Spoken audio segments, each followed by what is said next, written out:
Holy crap, Lois, is that Penumbra Phantasm?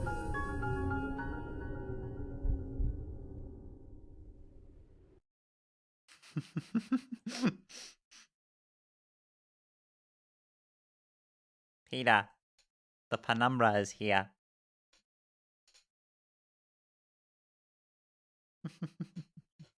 Hello, everybody. Hello, everybody. My name is Markiplier, and welcome back to Five Nights at Freddy's 2. Hi. What's up? Oh my god, what is my hair doing? There we go. That's better.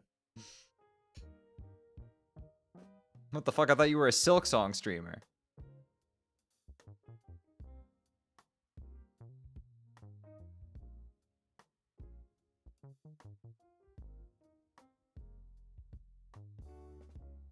Ew, Jaguars, I know nothing about sports. I should time you out for that comment.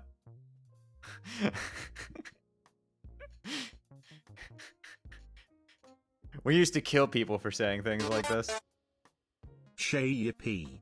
Yeah, Wonder J, thank you for the 45. Appreciate it. Listen, you know in this house it's as my head coach says, Duval.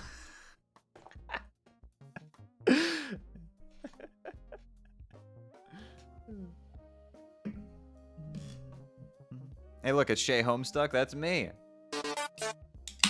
Just like in FNAF, Act 5 is when stuff starts getting real. I just dude all over my hand.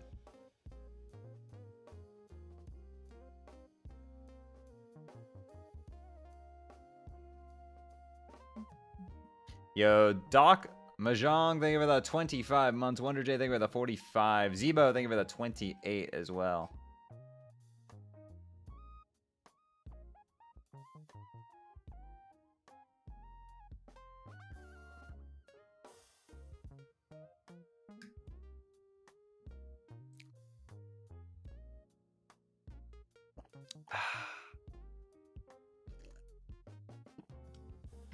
The stream title's a bit too long. You can get the same point across by changing it to Undertale fan attempts to read.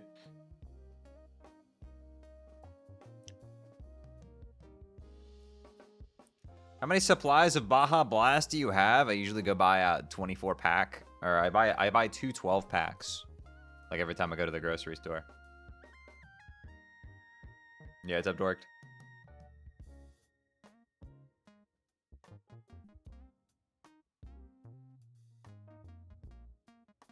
Why would you buy so much mid? Did you just call Baja Blast mid? In my fucking house? In my fucking stream?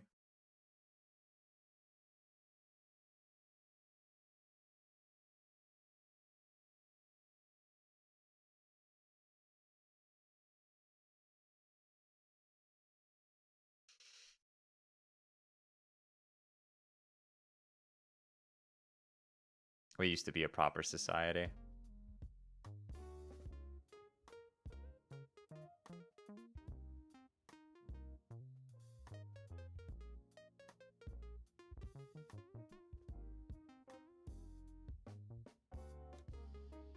We used to kill people for this. Shay, opinions on regular Mountain Dew? It's fine.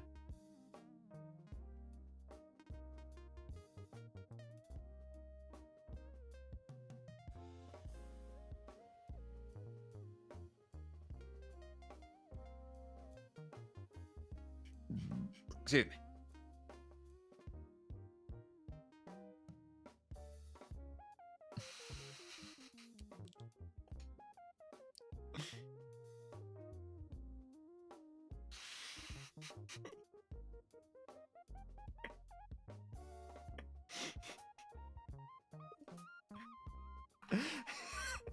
Who the fuck is Adam Prentice? Okay, sorry, I was reading something. All right. It's time for Homestuck, where we get stuck at home. We're starting Act 5 today.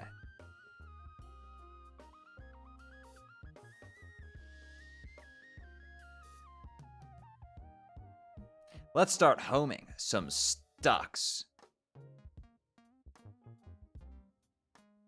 Relax, liberals. It's called dark humor.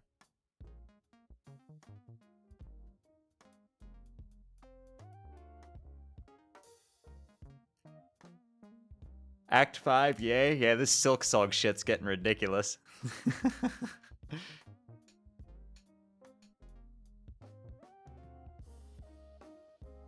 So this is the part. So Act 5, right? This is the part where the main character has a complete fucking mental breakdown. Oh, wait. No, wait. That's the wrong game. Sorry.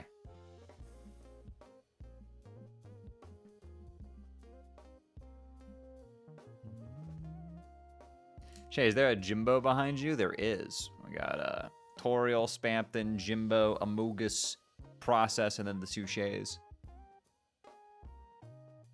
You were thinking of Deltarune? Yes, notably I have access to Chapter 5 of Deltarune. Yep. Yes, I was talking about In Stars in Time, which is on a 30% sale right now, by the way. If you want to play that game, it is on sale. You should go play it. It's really good. That's an admission. I would never violate an NDA with Royal Sciences LLC. So, I don't know.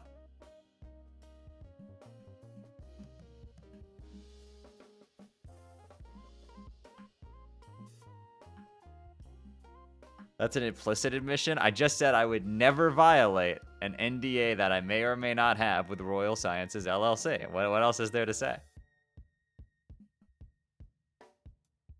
Honestly, the best part about, like, the fact that Toby worked with, like, some community modders for the anniversary stream is people keep asking me now if he's talked to me before, if we're like working together, and it's so funny because I get to just like troll people and be like, yeah, no, we're actually, I got Toby on speed dial. He just texted me earlier, you know.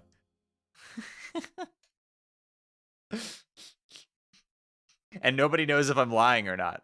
I can bold-faced look at the camera and be like, oh yeah, Lancer dies in chapter 6. He told me the other day, and some people will be like, wait.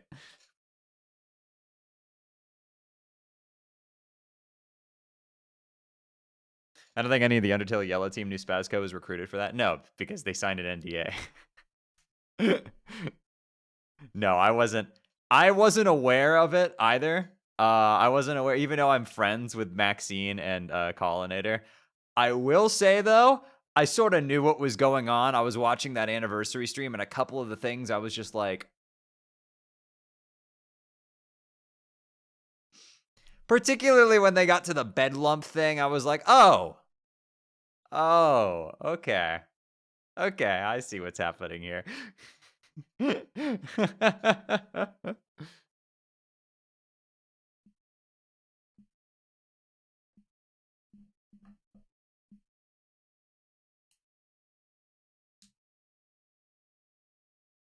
When you know it's some Collinator bullshit, but you can't prove it. Oh my god, 4 of you just made the same joke! Back to back to back to back!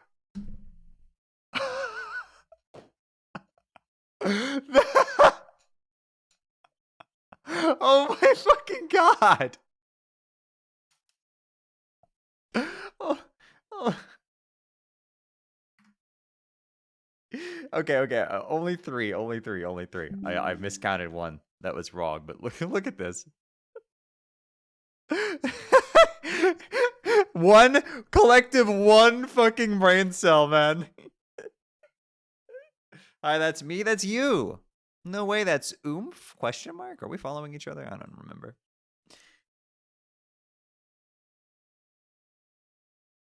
Screenshot for the ages. Yeah. No, sadly. Damn. Why am I getting Taylor Swift on my fucking YouTube homepage? Why is there... Oh my god, that is... Okay. We're just gonna ignore that. Deltarune love.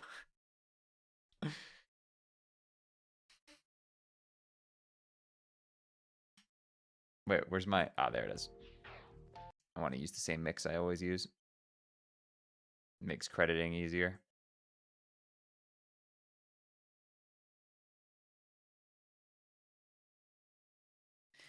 Did I say Taylor Swift and Mel? You just showed up like it was a fucking like I just said Voldemort and you just fucking appeared. Like it's some sort of activation phrase. Like I'm reading out of the fucking Winter Soldier handbook.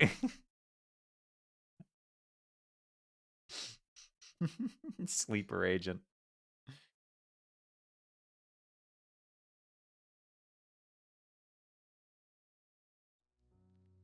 Actual sleeper agent. All right. The unofficial Homestuck collection.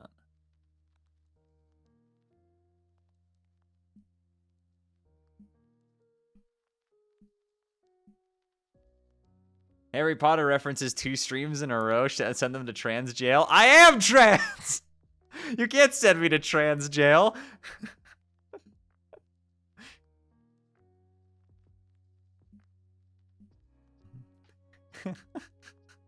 How can you send me there if I am? I'm a guard. Ah, that's true. Listen, one must know thy enemy to understand what's wrong with it.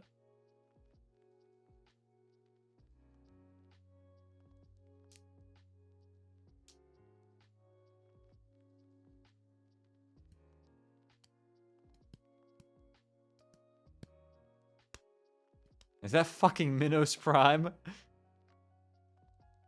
Minos Prime is in trans jail? Yeah, I go to trans jail and I'm just like, this prison to hold me.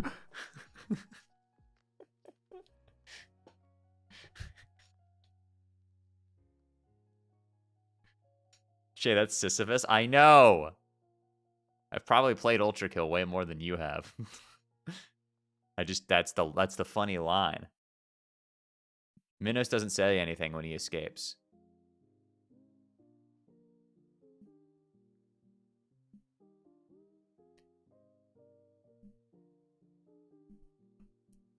Do you have any issues with Homestuck so far besides poorly aged words? Pacing was a little all over the place at times. Obviously, aspects of it have dated, but the writing overall is enjoyable.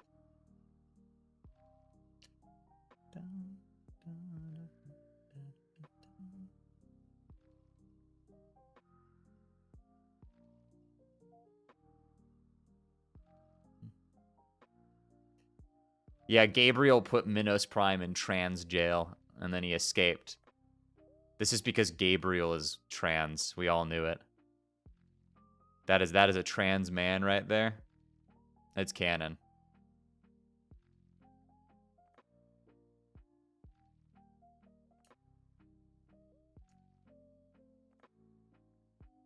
It's low-key 10 p.m. and I got work tomorrow, so peace. Yo, good night. Sleep well. Sleep tight.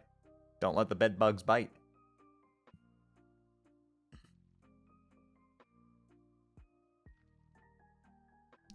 Would you say Ultra Kill is one of the must-play indie games? It's kind of niche.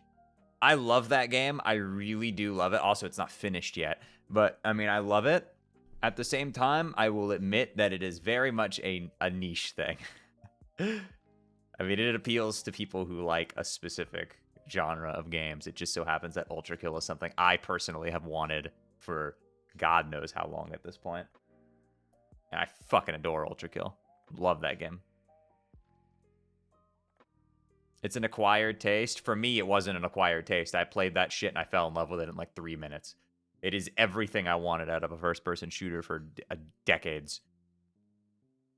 Because back in my day, shooters used to have a lot of fun movement mechanics and, you know, arenas, and you'd run around a lot and move a lot, and then everything turned into a cover shooter because they all just tried to copy Call of Duty. So it was, you know, walk up, sit behind a wall, boop, boop, boop, sit behind a wall, boop, boop. Oh, you got red on the side of your screen. You got to sit behind a wall for a little bit. It was just me, me, me, me, me, me. Wow, woo, almost 20 months, coming up on 2 years, I feel old. I hope you're doing well, Shay. Yo, Angel Hollows, thank you for the 19 months. I am. I'm doing it right. Yo, also, Jumper, thank you for the 119 for Trans Lifeline. Appreciate it. We're getting up there. Almost $10,000 raised. Which is like a tenth of what Raffle has. That was crazy.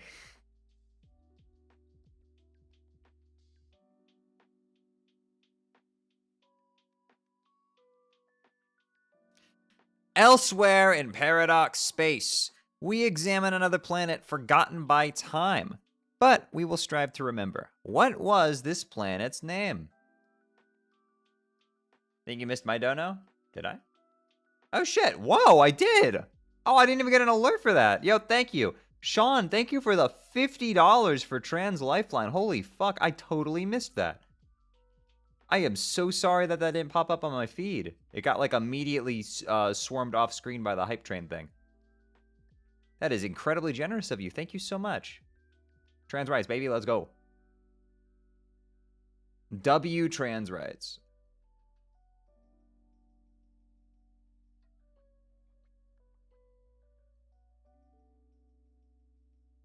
I'm doing it every time you stream Homestuck. Dog, that's going to be a lot of money by the end of this. We got like 20 more of these to go.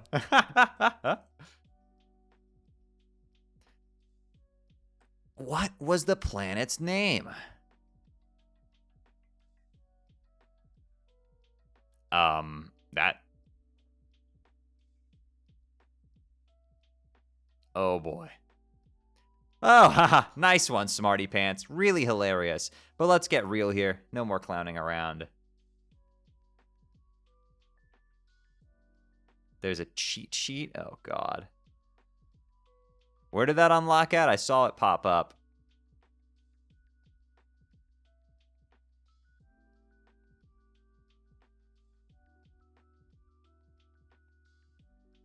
Decoding tools? Where is that?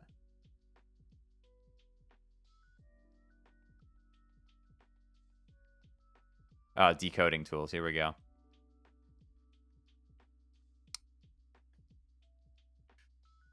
Okay. Does it read right to left as well? I notice it tracks right to left.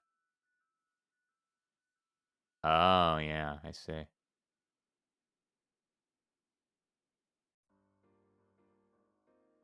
Okay. Let's see if we can read this.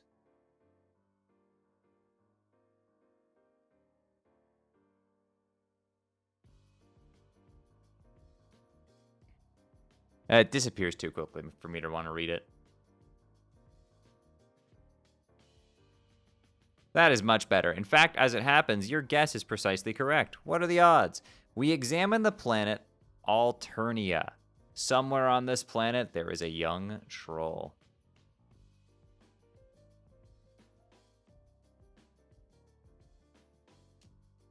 Alternia.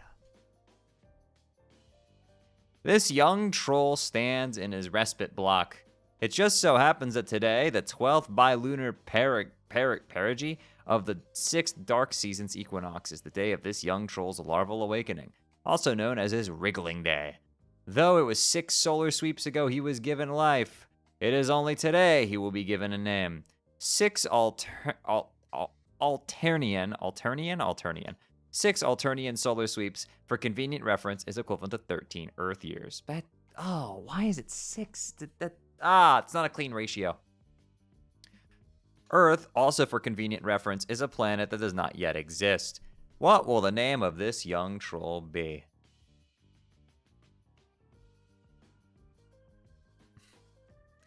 You enter something predictably derogatory, and this guy gets fed up by your shenanigans in record time. This guy has a lot of troll pals, and their adventures are going to be quite extensive and convoluted, to an even greater degree than one perhaps may be accustomed. He thinks that if you think that we have time to drag out every little gag and expected pattern along the way, you've got another thing coming. He thinks you should cram that sobering understanding in your...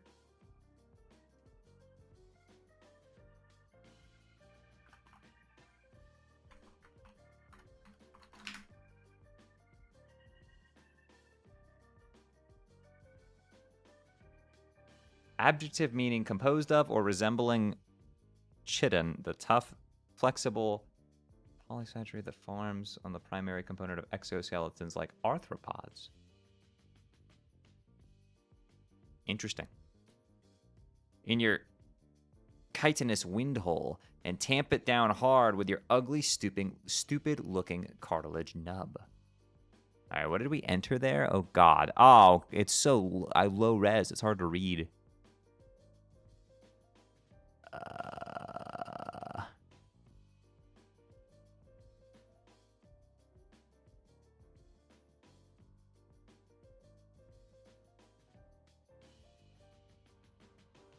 Oh, God.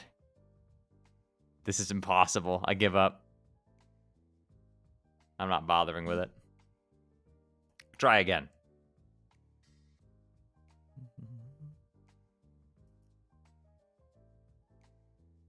Your name is Carket Vantus.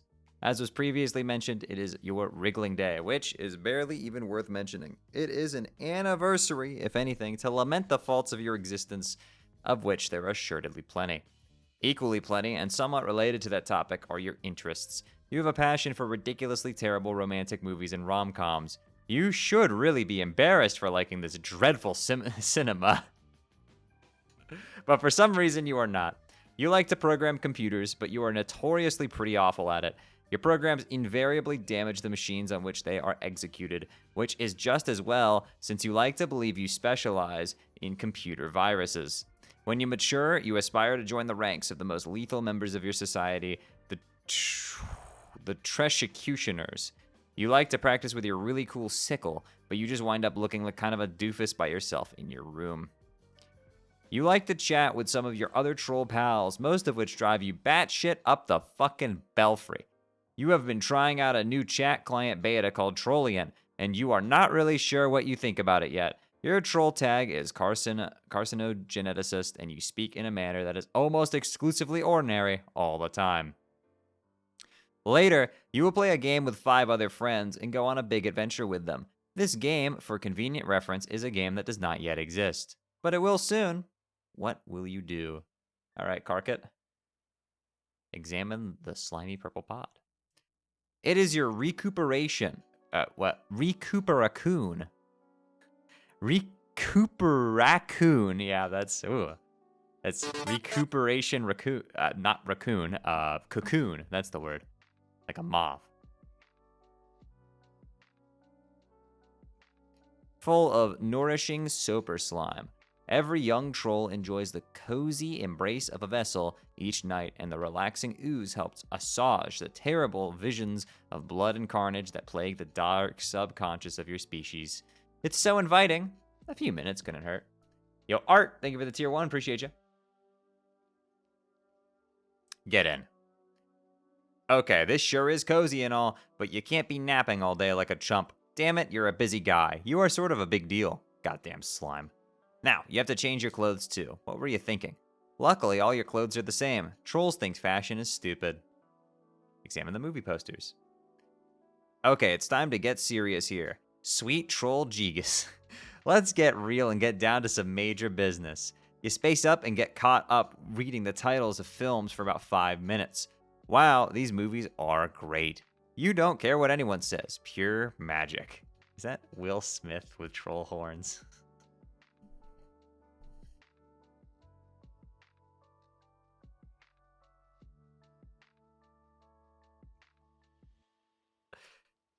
That's not Will. Who is that? Oh, that's Troll Will Smith. Okay, you guys were trolling me. I was like, that's definitely Will Smith. Did you guys see when Troll Will Smith went and punched Troll Chris Rock in the face? Mom, turn on the TV. Troll Will Smith just slapped Troll Chris Rock in the face.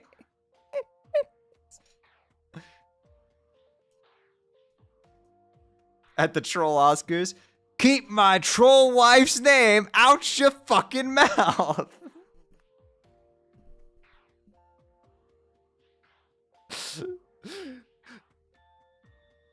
Is that John Cusack? The thing that most people don't realize is that John Cusack is a universal constant. This movie.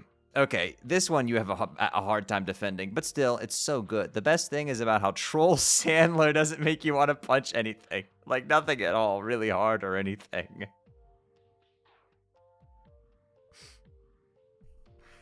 This reminds me of the bit in Dragon Ball Z Abridged where, like, they just have, like, space versions of all the Earth stuff. I've got to go by the space grocery and pick up some space eggs.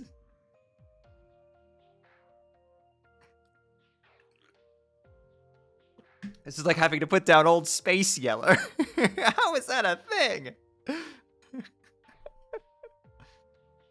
Capture log the sickle. You grab your trusty sickle with your encryption modus. To retrieve it, you'll need to hack the code to open the card vault left behind. That sounds incredibly inconvenient.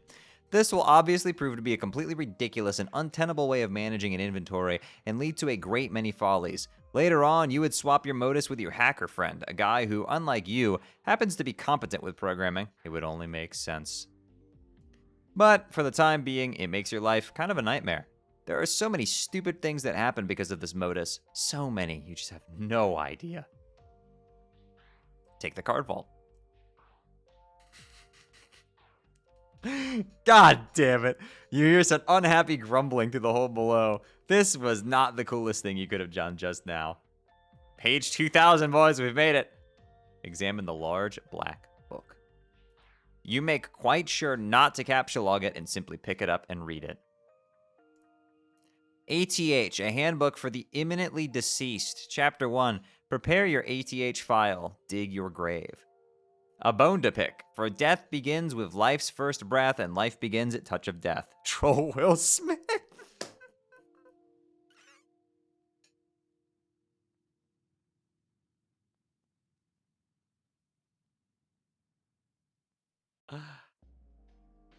Oh, it's tilde ATH, like till death. That's cute. I like that. Why does this book reminds me of the pages from the manual in fucking Tunic? This feels like something that would be in that game.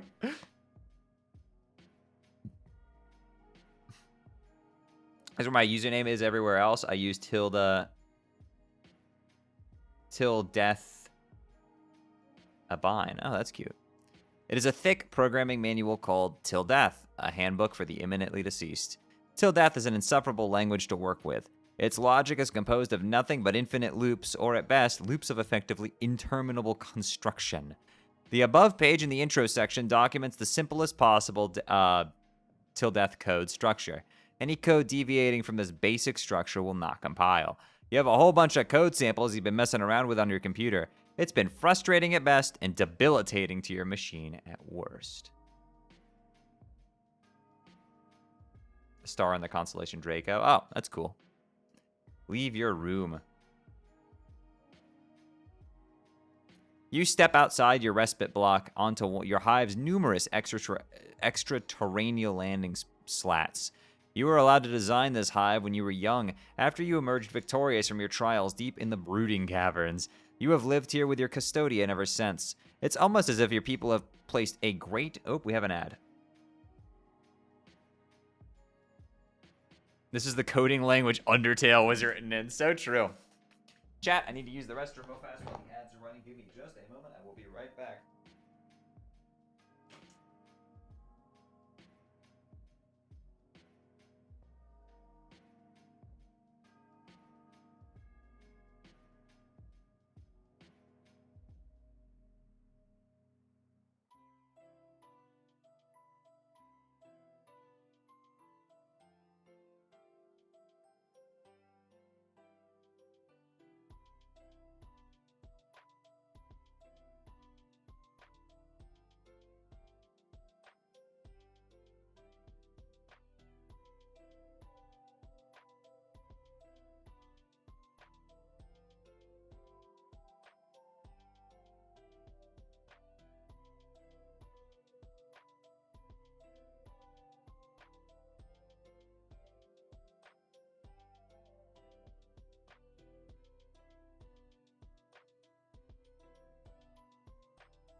you guys are colon 3. Okay. Some things never fucking change around here, man.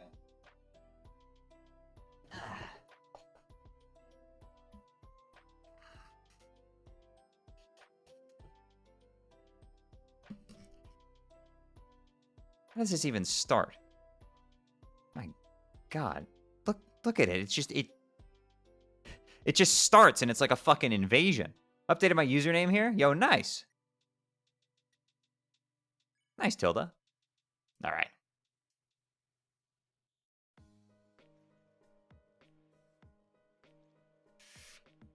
Where was I? It's almost as if you're... Oh! Yo, Evelyn, thank you for the prime. Appreciate you. It's almost as if your people have placed great cultural importance on teaching children to become architecturally adept while very young. It has been this way since ancient times. No one seems to know why that is. Getting to build your own hive at a young age using whatever meandering design you chose likely has left you jaded to the notion of customizing your abode. You certainly wouldn't get that all worked up about a game that happened to allow you to do such a thing. At least, not for that reason. Examine your neighborhood. Hive bent. The lawn rings are empty. Blood skims the voids in your porous cranial plates, as if grazing the hollow of a threshed stem, or say an abandoned cocoon. A sour note is produced. It's the one agitation plays to make its audience squirm. It is your 6th wriggling day, and as with all 5 preceding it, blah, blah, blah, blah, blah, blah, blah, blah, blah, blah, blah. Look. You don't have the time for fancy poetry. It's almost as useless as those arms swing flappy things in your mailboxes, assuming you even knew what those were, which you don't. Trolls don't have mail. Mail is almost as useless as poetry to them. Ooh, those fighting words for PM. Poetry is the swing arm flappy dealy of words, and the mail is the red tilty lever doodad of giving people shit. Frankly, you don't know about things skimming voids or grazing hollows or whatever. You've got ambition.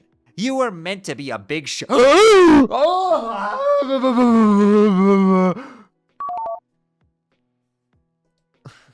You were meant to be a big shot. To be in charge of something huge and really important. To be totally ruthless about it. You just haven't found the dominion in which you're destined for greatness yet, or even a vague concept of it. You haven't found your purpose, but you will tonight. You stew in your own impotent aggravation in the cool dusk breeze. During the dark season, it remains dusk for most of the day. It can stay dark for many bilunar perigees at a time. But even if it didn't, you would still have this feeling. You have a feeling it's going to be a long night.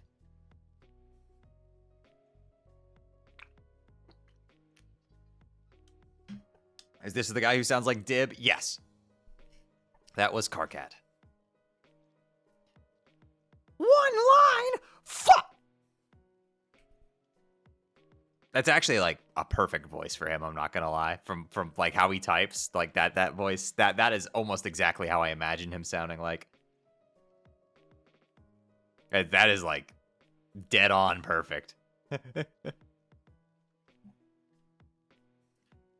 You head back into your block and hit up the computer station. No word from any of your loudmouth pals. No news is good news. Sweet music to your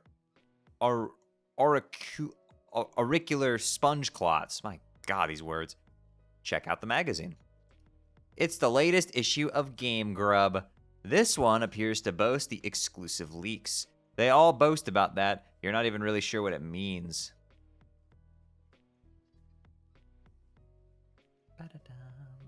Check out DVD. Why is this written in English? This is a DVD of one of your favorite series, The Thresh Prince of Bel Air. It's about a green Threshicutioner cadet who sasses up the blue bloods in his flay squad pretty good. Their blood is literally blue, lousy snobs, but Troll Will Smith shows them how to all loosen up. He is pretty much your hero. Troll TV shows have shorter titles than troll movies because TV is a much newer form of media in their society, which is a good thing because it would be pretty hard to make this funny joke otherwise. Do they have Troll Jesus?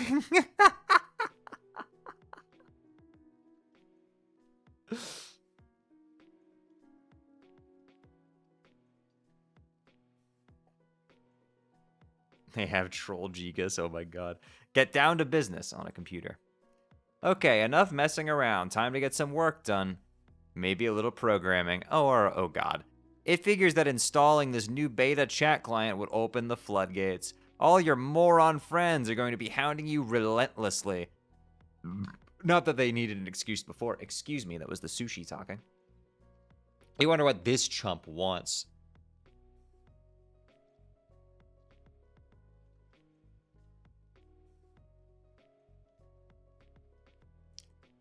Answer troll. All right, we got Terminally Capricious, TC, new character in Dark Violet. What is up, my invertebrother? What in the sweet almighty taint jumping fuck do you want? Not a motherfucking thing, bro. Other than to be checking out how my best motherfucking friend is at, yo. I really can't stand you and I hate how you type. It just bothers me so much. Have I mentioned that? You say it pretty much every time we talk, yeah. But, I don't have to, see. But I mean, man, this feels so motherfucking unnatural and shit. You just got going with what feels right at where your heart's up in, you know? Best friend. I wonder what kind of shitty thing I did to deserve such an awful best friend. Or maybe what a terrible thing I'm going to do and get punished for in advance. Maybe I'm just preemptively the worst fucking piece of trash who ever lived and don't even know it yet. But hey, look, your friendship is Exhibit A, I guess. That's such a beautiful thing. This troll disease called friendship. Friendship isn't a disease, shit sponge. It's like a mistake. A big joke of nature.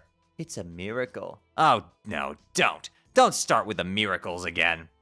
Man, everywhere I look, all I see is motherfucking miracles. It's so spiritual, all these miracles and shit.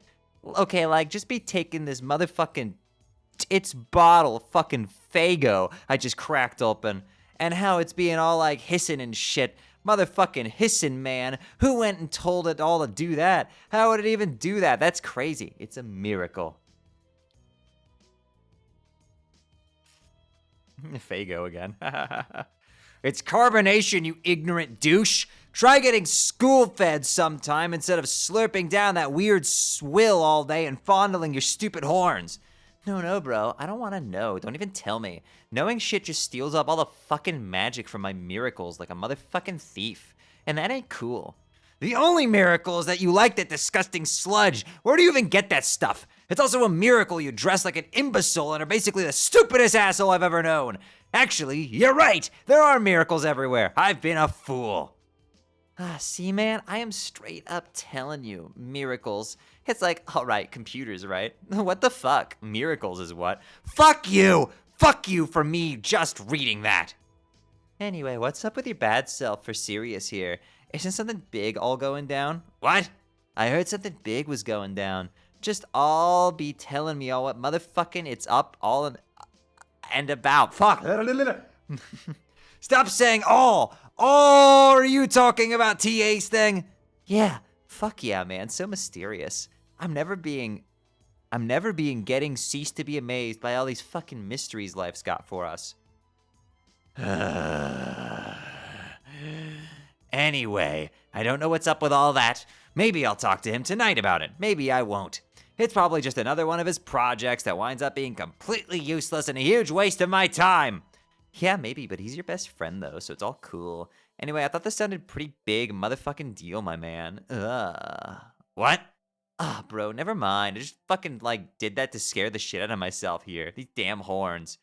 You've got to get rid of those horns. They make it more embarrassing to know you, which is a freaking miracle that's even possible. Like, wow, God sure cooked up a doozy there. Twinkly-eyed son of a bitch just happens to keep you guessing, doesn't he? Man, you know you want to give my horns a good squeeze. Actually, you know what will be the miracle to end all miracles? It'll be if I ever meet a kid I despise more than you. That will make me a motherfucking convert. I'll see lights so bright on the GC to walk me around so I don't bump into shit. Sign me up for your idiotic clown religion, okay? You fucking got it, brother.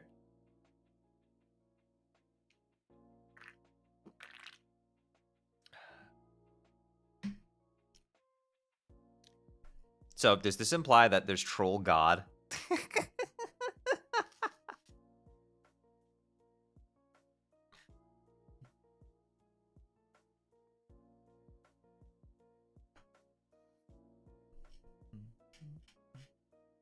Personally, I'm not having any issues reading the text, but I understand how it could be difficult. Oh my god, yep, that definitely looks bad on my other monitor. I was just about to say on a regular monitor that this is probably difficult to read.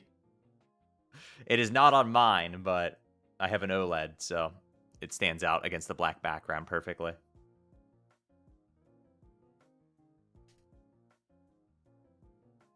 No, I'm not talking about the typing quirk. I'm talking about the actual purple, like dark purple dialogue here. Or set it to light mode. We're not having this conversation again.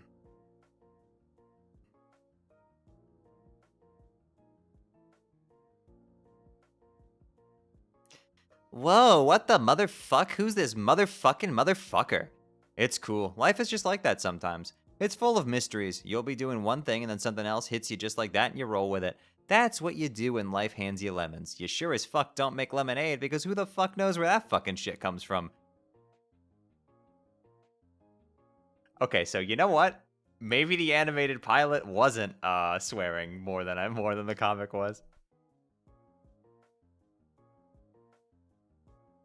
Homestuck if it was written by Andrew Hussey.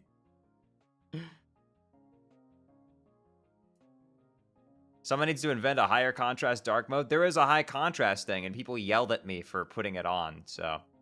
Unfortunately, I've noticed there's a lot of people who are exceptionally defensive about Homestuck having to be read in light mode in its original form, even though that hurts my eyes.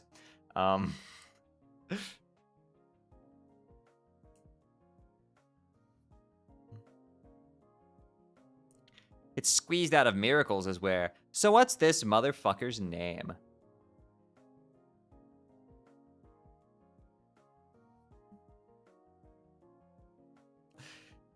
When life hands you lemons, don't make lemonade. You take the lemons back. Make life rue the day it thought you could give Cave Johnson lemons. I'm gonna get my engineers to make a combustible lemon that burns your house down. Do you know who I am? I'm the man who's gonna burn your house down with the lemons.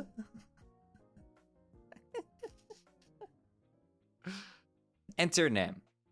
Your name is Gamzee Makara. Gamzee, huh? Gotcha. You get pretty excited by clowns of a grim persuasion which may not be in full possession of their mental faculties. You belong to a rather obscure cult which foretells of a band of rowdy and capricious minstrels which will rise one day on a mythical paradise planet that does not exist yet. The beliefs of this cult are somewhat frowned upon by those dwelling in more common lawn rings. But you don't care. You gotta be going with what feels right where your heart's up in, you know? It's so hard to read. You like to practice on your one-wheel device, which you are god-awful at because your feet do not reach the pedals. You enjoy a fine beverage and like to do a little baking sometimes. You've got all these horns all over the place, and sometimes you step on them and scare the shit out of yourself. You like to chat a lot with your pal Carcat, who is usually a pretty cranky, but he is your best friend. You have a lot of other great friends who also like you a lot. Your troll tag is terminally capricious, and you speak in a manner that is just a little bit whimsical. What will you do? Capture log the bottle of Faygo. What the? You snag a bottle of Faygo. To consume the beverage is what your fellow devotees refer to as kicking the wicked elixir. It is capture logged through your miracle modus. You have absolutely no idea how this thing works, and you don't want to know. Miracle modus? Oh, fuck. Did we rip off Homestuck when we wrote Miracle Matter into Calamity? God damn it. It's even rainbow colored. I'm fucking sick. It's all Homestuck.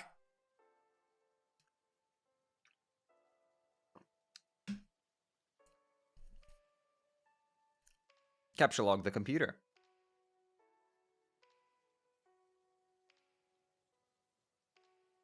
The original sin. I plays original sin.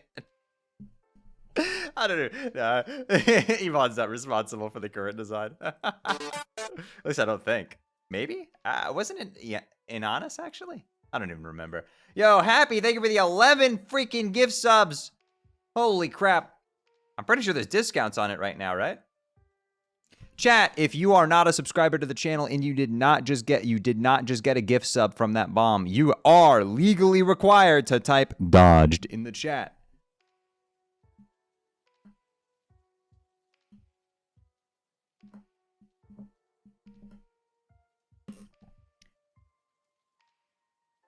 And also, you have to type dodge into the chat so Twitch doesn't think you're a bot, apparently. What a fucking stupid feature. Did you get the dodge thing from MBT? No. It's like a old Twitch thing in general. Like, typing dodged when you don't get gifted a sub is like a long-standing Twitch thing. It's been around for a long time now. No. The only thing I ever stole from MBTs or any Yu-Gi-Oh stream was the quest thing. I stole that from Farfa. I just fucking stole that shit because I thought it was hilarious. All right. Capture log the computer. You take your husk top. Oh my goodness gracious. Get this off my screen. Okay, cool. Ride the one-wheeled device. You decide this diabolical contraption another shot. Maybe one of these days you'll get more suited to your proportions. For now, this is all you have to work with. You just have to figure out how to stay on the thing without flying off the handle.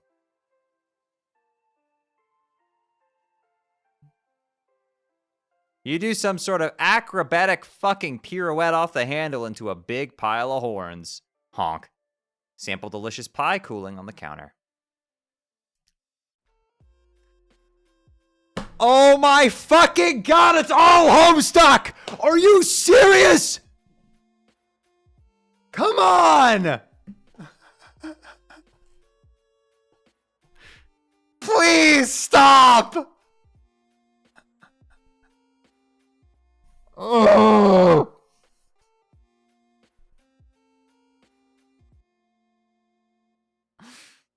The nature of humanity is that every so often someone accidentally invents Homestuck again. Always has been. Yo, what's up, She-Day Muffet? What a great name. It is still piping hot, but you can't help yourself. You sneak a taste of the super slime pie. You weren't supposed to eat that slime. It does funny things to a troll's head. But you were never taught that on account of a lousy upbringing. Your custodian was always out to sea. That's where he is now. Maybe you'll go outside and see if you can spot him. What did he go try to do? What did he go out to sea to pick up the milk?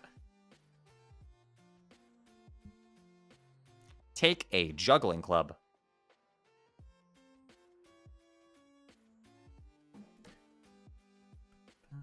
You grab a juggling club. You'll need it if you are going to go out. It is dangerous to leave unarmed. You could have even said it was dangerous to go alone. Go outside.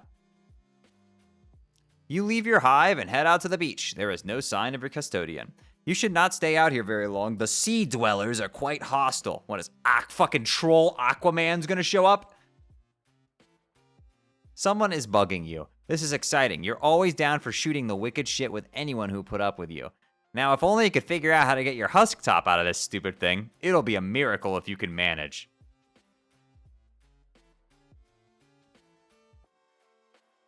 You say a short prayer to your beloved mirthful messiahs and splash a pinch of special stardust in your face. Your Silodex launches your beverage far, far into the ocean. You wonder if you can just sort of reach over and... Wait, the Silodex can be interacted with, like... Oh my goodness gracious. You can just grab that shit? It's actually physically there on the plane? Cool.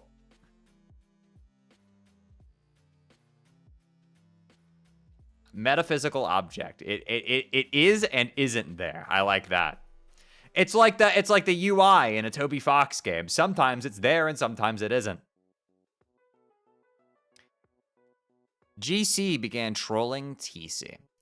Hey, Gammies, you want to play a little games with me? Hell yeah, it sounds like motherfucking shits, bitch tits. Bitch tits is crazy. Whew, your 2010's showing. It sure is hard to ignore the weird things you say sometimes, but I'm gonna. Like, the only reason I'm asking you is because your name is like Game and no other reason. Get it? Haha, well, I heard of a worse fucking reasons to be getting all about do something. Honk. No, that should bother you, that reason. Why don't things like that bother you? No wonder Vantis can't stand you. But who cares about him? We're gonna have some motherfucking shitty bitches playing together, or whatever you said. So is this the game I've heard about? The big mystery? Yeah. Okay, this is gonna be fucking insane. But can we play a little later? I'm outside keeping an eye out here for the old goat. You know how it is with family. No, not really. Derp. Oh yeah, derp. Way to go. How does that stupid bottled syrup of yours taste with the hoofs so far up your mouth? Sorry. Anyway, I'll go inside in a while. Why don't you get Carcat to fire up that motherfucker with you? He likes games. Oh, no. God, can you imagine all the bitching and moaning? I used to try to play stuff with him, but wow, did I learn my lesson. All right, well, I'll try to get in and get up on my chill real soon. We can play. Just give me a minute.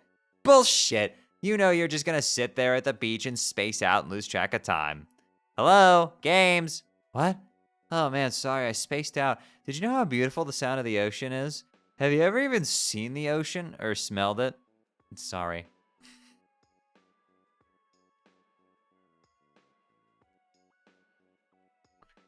Slur count +1, huh? Huh?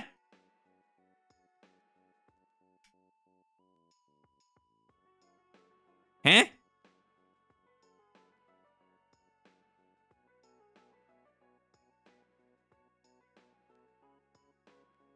Bitch is not a slur.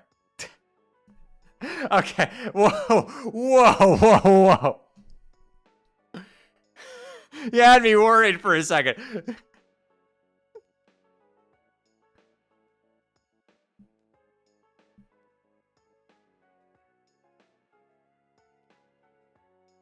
That is just a swear word. Get some programming done.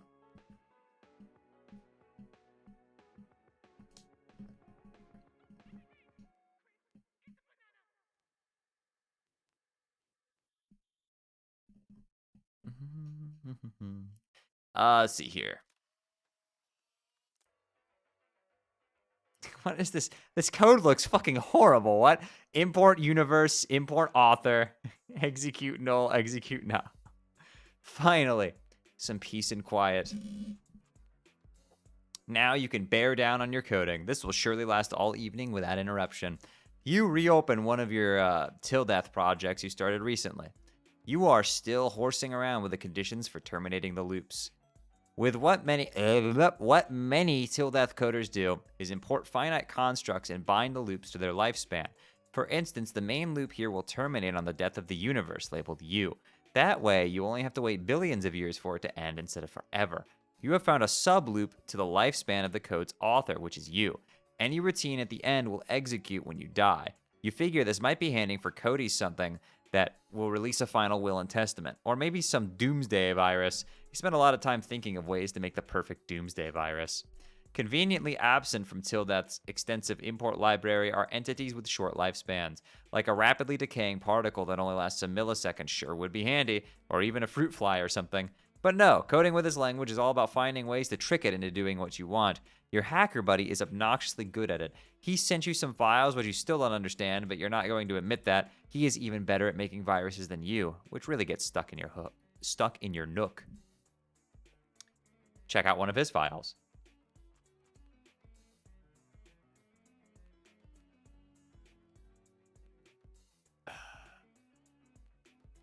What?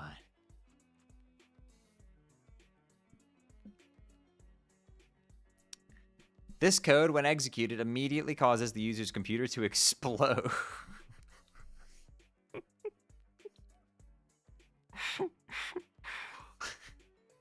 This immediately causes the user's computer to explode. Check this shit out. And places a curse on the user forever, along with everyone he knows and everyone he'll ever meet. I guess it just doesn't work on women or envy people. Not surprisingly, later you would run this code on a fit of stupidity. Oh, that's why their computer exploded!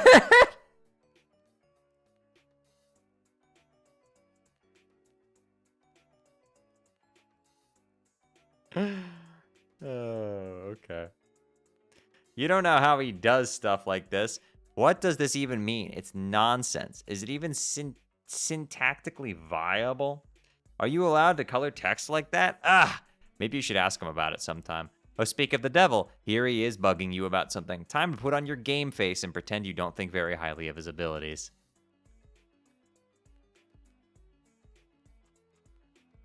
Answer troll. Oh, Carcat's mad. Okay, TA is the one with the lisp, right? I'm just making sure I'm keeping this in my head correctly.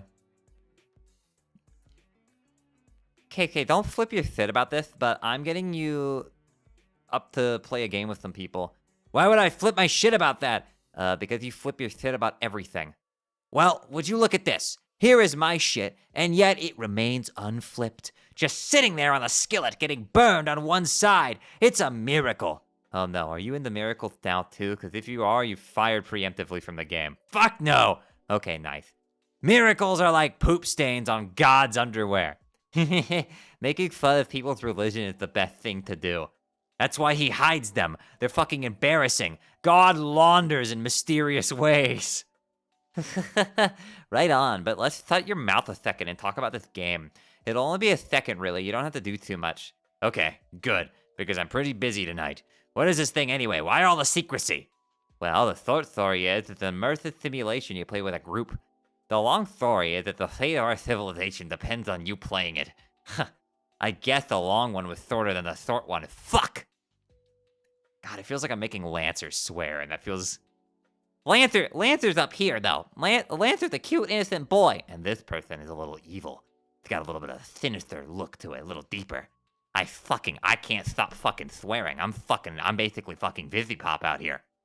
That sounds like melodramatic bullshit, but coming from you, color me unsurprised. Screw you, Vantas. This shit is more real than Grab Sauce. Right, Craft Grub Sauce?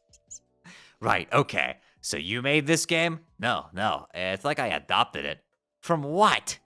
Some crazy technology AA dug out of some ruins. Haven't you talked to her about it? Man, no, I can't talk to her. She's so spooky. I don't know why most of our friends are such psychos. Probably it's because most trolls are. If you heard what I say or heard every night, I mean, wow, fuck. No, let's not talk about your weird mutant brain. And don't scan mine or whatever. It's off limits, you douche.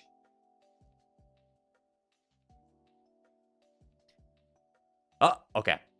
Ads are rolling.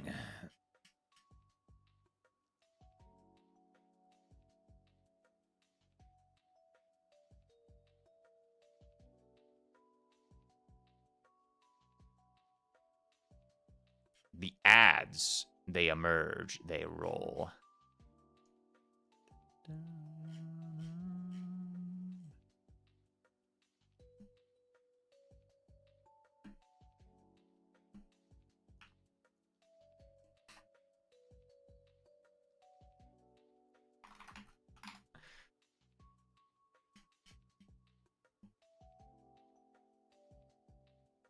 Imagine not being a subscriber to Shay Undertale on twitch.tv. Imagine.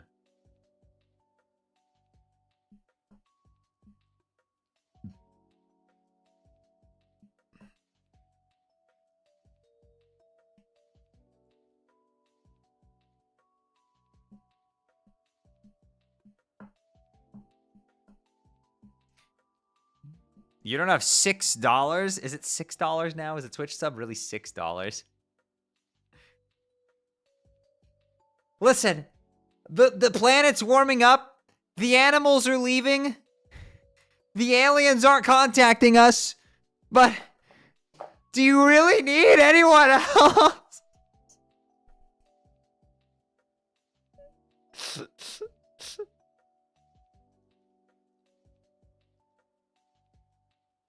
Come, bring me down, bury me, bury me. All right, back to where we were. I told you like 1 billion times, I can't do it with you. You.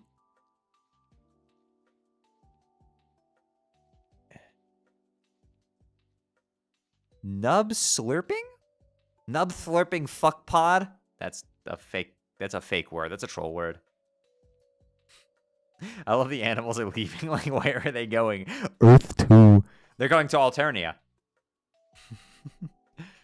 Why aren't you two up to this secret stuff? Why haven't you told me anything about this? KK, I'm sorry, but like, it's really kind of a private matter between me and her, and I'd appreciate it if that was respected. Oh God, stop being so sensitive. It's a repugnant quality. You're happy, thank you for the gifts up to board Ralsei, I appreciate it. Okay, how about you take your own advice? You are such a blubbering hypocrite. You're lucky I'm so fucking magnanimous and charitable. Otherwise, there's no chance I'd waste my time on you. What a load of shit! This act that you actually think you're a hot shot, thank God, and you know that you hate yourself. Nobody hates himself more than you, idiot.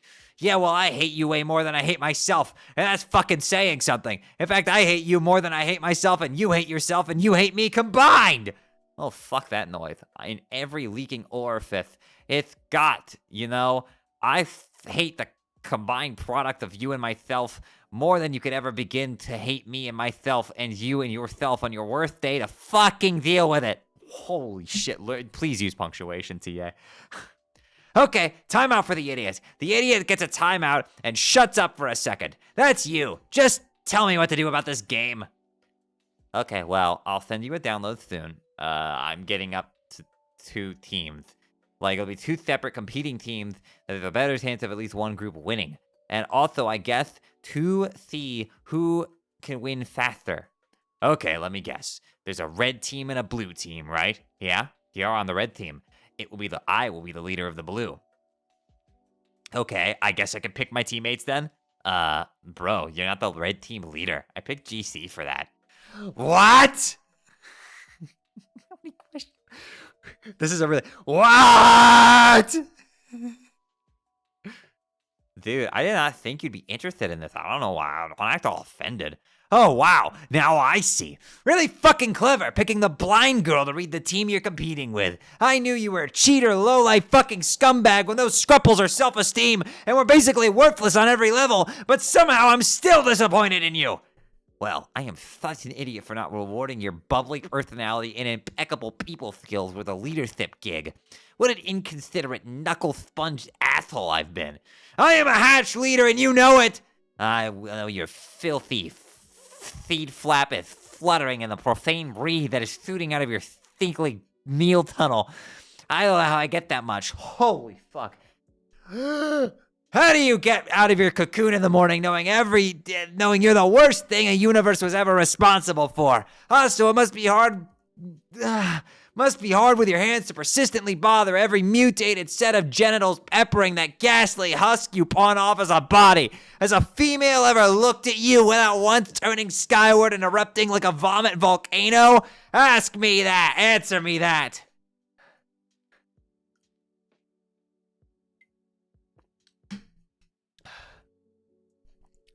This is so immature. I'm basically just laughing here at how immature you are. Like, I really give a fuck who the red leader is. You want to be the leader? Fine, talk to DC about it. I guess these conversations we do have can get kind of embarrassing in retrospect. Are we not friends anymore because of the stuff I said? You literally ask me every time, are you joking? I can't even tell anymore. It's a joke, moron! Honestly, I'm just glad nobody else is privy to our conversations. Actually, why don't we make a pact to delete this one from our logs? I'm just shuddering here, scrolling up and reading this. Yeah, okay.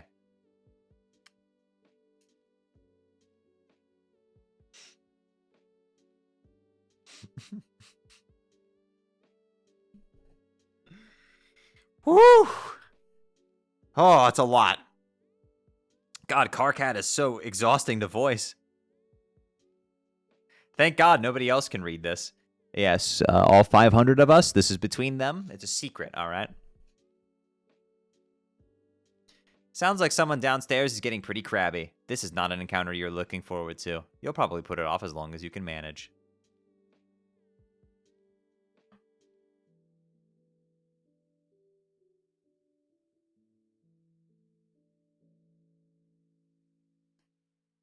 Why, who's this young lady? Ah, this is GC, right? Ah, finally I can call her Terezi. I've been waiting for this. I knew this character's name already.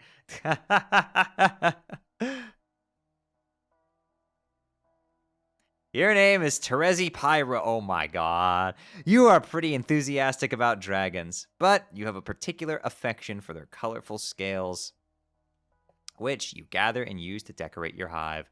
Though you live alone, deep in the woods, you surround yourself with a variety of plushy pals known as scalemates. You often spend your days with them in rounds of live-action role-playing.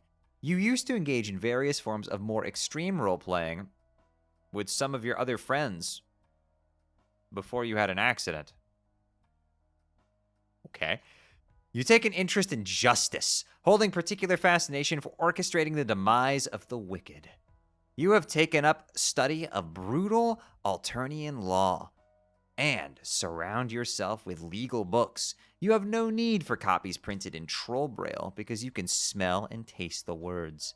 You hope one day to join the honorable ranks of the legislators.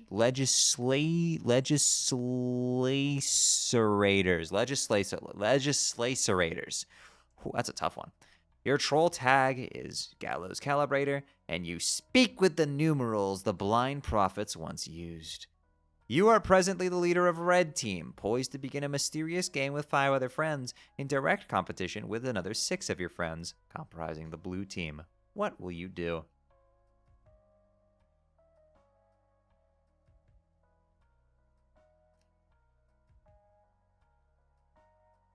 Legislators.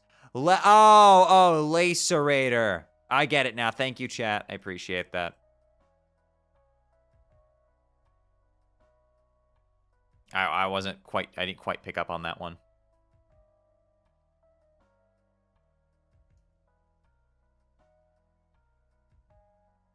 Wait, what?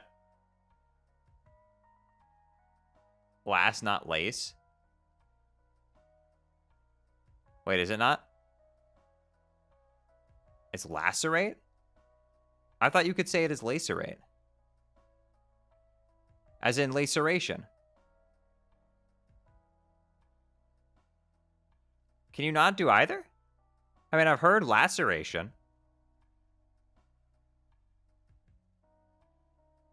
The word lacerate meaning to cut, yeah. 1 second.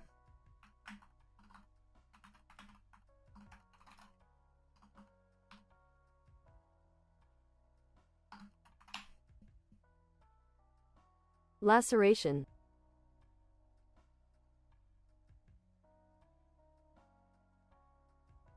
Laceration. Laceration.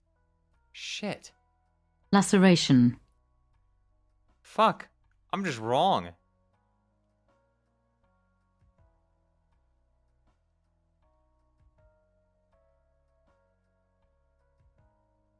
I've been saying that word wrong my whole fucking life? Oh no. I've been saying lacerate my whole entire fucking life. Oh no. Okay, anyway. Legislacerators. Cut to the chase and begin LARPing immediately. It's pretty hard to live-action roleplay when there's no one who is alive nearby, but all of your scalemates are alive to you. At least you pretend to believe that to annoy people. You prepare a new campaign for one of your favorite scenarios, court block drama.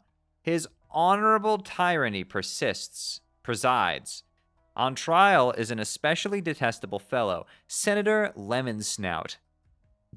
Senator Lemonsnout, what a name. You have sparred with this scumbag before. Tonight, he faces justice. You will play the role of the prosecuting attorney. On Alternia, there is no such thing as a defense attorney or a defense. In a court block, the word defense itself is offensive. Interrogate. Ooh, this one goes hard. Menacing. Most of the interrogation is in the intimidating silence. Slap him around a bit. You don't want to slap too hard. Enough to sting, but not to bruise. It must be methodical. businesslike, and persistent. You only stop when you smell tears. Mr. Senator, you smell very nice. Your luscious yellow scales are like the sweetest gumdrops of the prosecution's nose. But your deceit stinks. Did you honestly think you could dip your corpulent snout into the imperial beetle coffers like that and get away with it? Did you think your revolting abuse of the public trust would go unnoticed? Think again, good senator. While the prosecution may be blind, rest assured that the League of Legislaturators sees all. I've turned into Raiden, apparently. I'm talking about Senator. That's a bold claim, Senator. Why don't you back it up with a source? Call a witness. Oh, well played, Lemon Snout. Well played. The prosecution's key witness, murdered. How convenient. The court block has little choice but to acknowledge your cunning. You have earned just a teensy sliver of your respect back. For now. But wait. Oh my, what have we here? A shocking development. The prosecution begs your pardon, dear Senator, but you appear to have dropped something. A personal satchel, perhaps. Chock full of illicit, embezzled beetles, with which you have the unmitigated cheek to waltz before his tyranny, concealed beneath your ill-gotten finery. Bang. The prosecution requests a short recess from his honorable tyranny, so that all law-abiding and mother-grub-fearing citizens may go outside and puke. Sentence the criminal. What is she, fucking Harvey Dent? Or I guess it would be Troll Harvey Dent. As the prosecutor, it is your job to reach a final verdict and sentence the reprehensible felon, while his tyranny watches in silence and submits grim approval. But you take pity on this miserable bureaucrat. You are feeling merciful. You will give him a fighting chance. You will flip a double-headed troll seeker. Instead of Caesar, to decide his fate. You do this quite often when making important decisions, kind of like Batman's nemesis, Two-Face, or that guy from No Country for Old Men. How do you know what that is?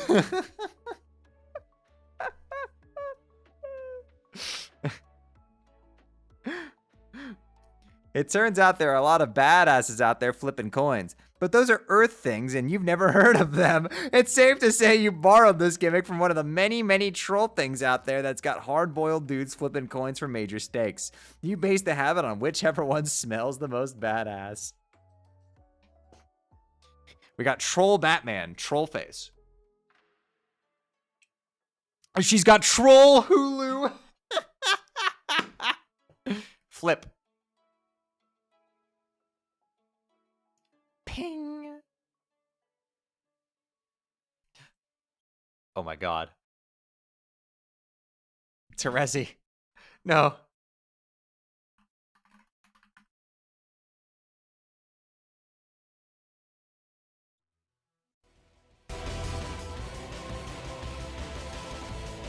The coin tumbles through the air. Lemon's down his sweating moments.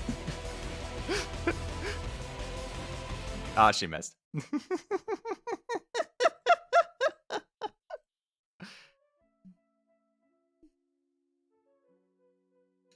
Judgment. Hi, bestie. How are you? Hey, PM.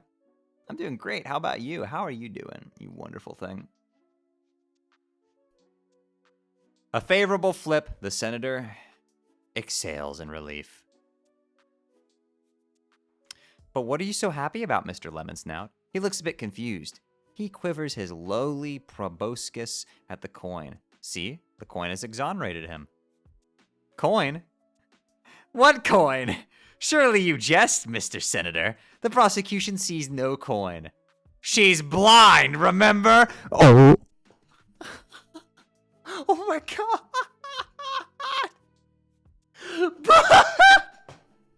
What?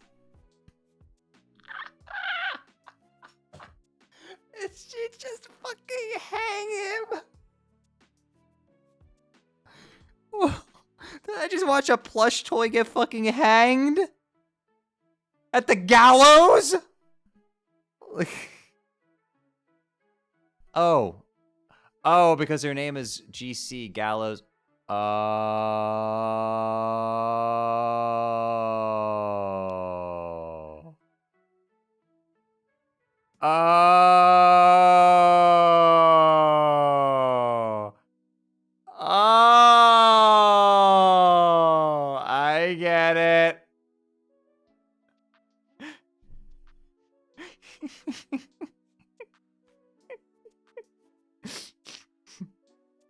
The subtle foreshadowing.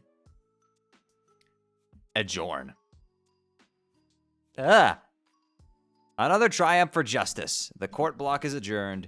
You offer final salutations to his tyranny in the customary manner. Okay, that's not customary at all. You're just kind of weird.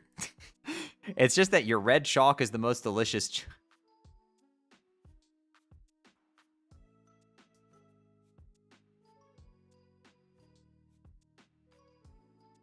Please, stop it.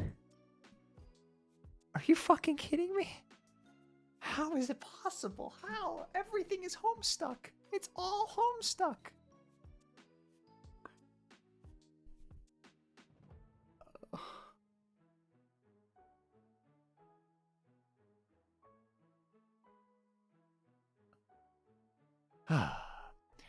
It's just that your red chalk is the most delicious chalk. You can't get enough of it. Anyone who says there is more delicious chalk simply reeks of deceit. Why was that written like a Trump tweet?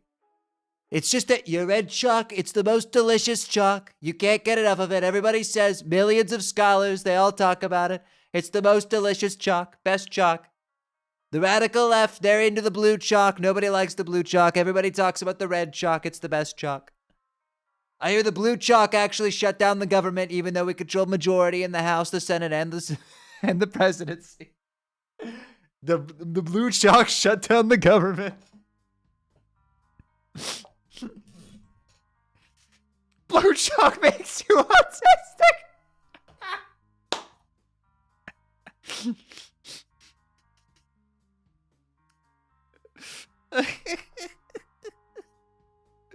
That's not worded like a Trump tweet. It's worded like a troll Trump tweet. Oh God, is there a troll Donald Trump?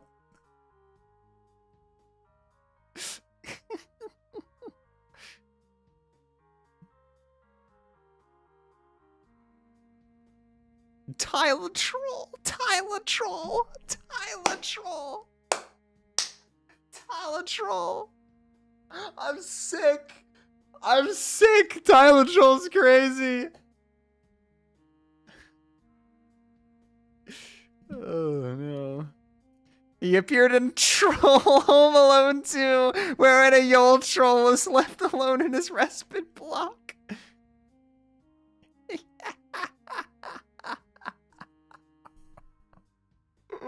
Does this imply that Troll Obama exists in this universe? Don't answer that question. He might actually show up knowing Homestuck. You sure had to go to a lot of trouble to do that. Go get the cane.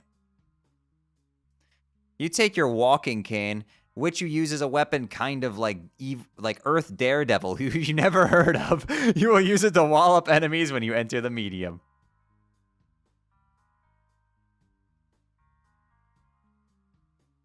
Like this. Begin recruiting red team members. Your nose begins scouring your chump roll through the saliva smears on your monitor for potential teammates. Oh, that's how that works. Okay. Okay, I was wondering how in the world she was using a computer. So you can start playing. No, not her. Not her either. Definitely not that guy. Okay, how about this girl? You like to roleplay with her sometimes via chat. You pretend you are a member of the mysterious and noble Dragonide race. Well, she does her own goofy thing. You don't have it in your heart to tell her that your chat RPing is meant facetiously.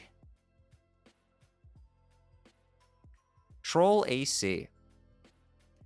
Gallows Calibrator began trolling arsenic catnip.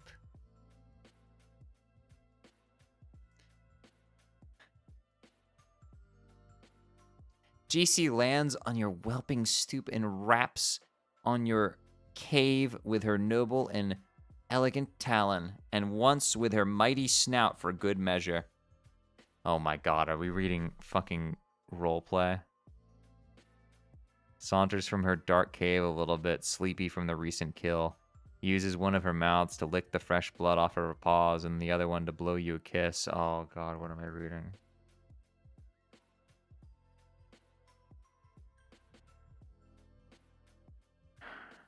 Do the voice. What was Terezi's voice again? GC lands with your whelping stoop and raps on your cave with her noble and elegant talon, and once her mighty snout for good measure. Okay, what voice should I give to AC here?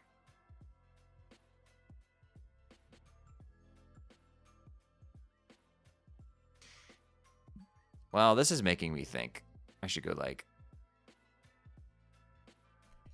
AC saunters from a dark cave a little bit sleepy from the recent kill. Uses one of her mouths to lick the fresh blood off her paws, and the other one to blow you a kiss.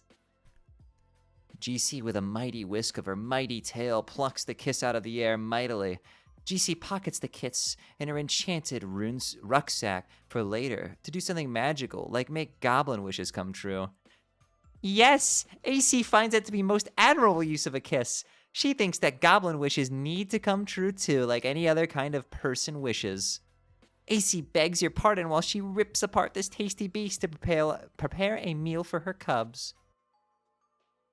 GC eyes the beast hungrily and mightily. Uh-oh. GC eyes the cubs hungrily and mightily, especially mightily. Don't you dare. AC shouts, don't you dare, indignantly. But it is too late. GC scoops up all 4 plump cub with her glistening majestic tail and flies off magically. The innocent cub is crying and crying and crying. AC says no and looks a bit crestfallen. AC gets a clever idea to slake the majestic dragon's mighty hunger. She prepares the lion's share of the slain armored what? For GC. GC's magnificent curiosity has been perked. Is it bull color? How the fuck do you pronounce this? Oops, she asked that. AC paused a moment and nods knowingly with a couple of smug grins on her face. She confirms it is indeed the bulliest of bears. GC instantly loses interest in the tiny, puny cub and drops it to the ground far below.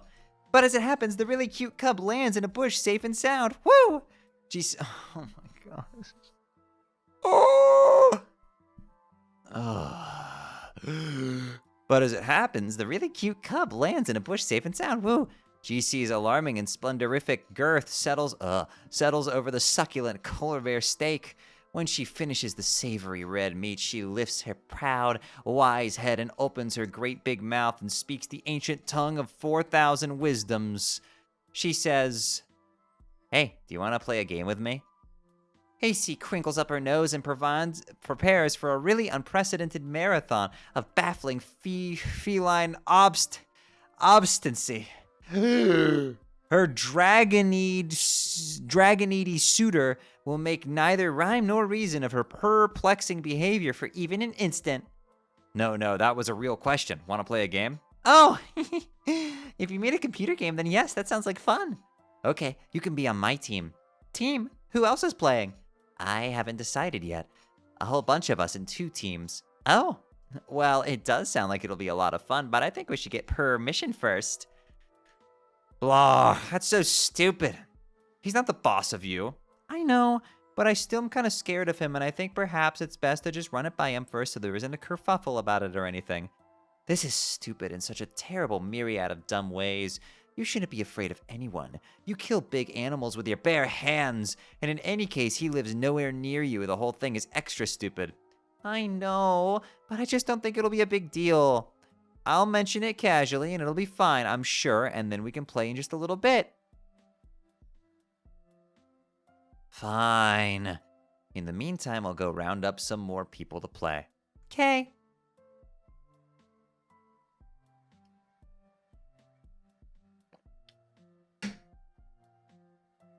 Troll TC.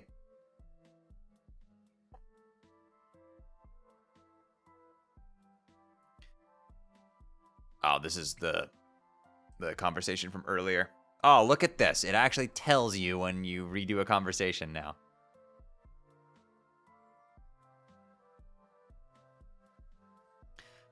Oh no, not Carcat. You were only going to ask him as a last resort. You wonder what he wants. You will try to avoid mentioning the game. Hopefully he hasn't caught wind of it yet. Deal with Carcat. Hey, guess what? Big news. Like, holy shit, stop the presses. This is humongous deal sort of news. Blah, what is it? You're not the red team leader. That's me. I'm the leader. It's been decided on an official basis. Okay, and I guess I'm supposed to make a big stink about this and say, well, I want to be the leader. What? No. I mean, you can, but it won't do any good because I'm the leader, and that's all there is to evacuate through your protein chute on the matter. Well, to my surprise, you... Wait, well, it may surprise you to know that I don't give a crap about who gets to be the leader because unlike you, I actually have a fucking smidgen of maturity and self-respect. That's a lie. You're more of a melodrama, woo, queen than me, and you know it, and this stuff you're saying is a pretend stunt. You're like a rocket-propelled... whoa.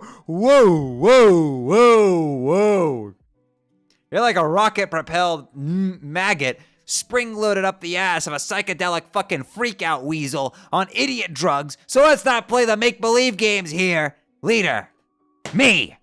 Carcat, I don't care. You can be the stupid leader. I just want to play the game. Okay, great.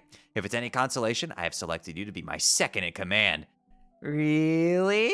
Swoon. Wink. Fuck you. Offer rescinded.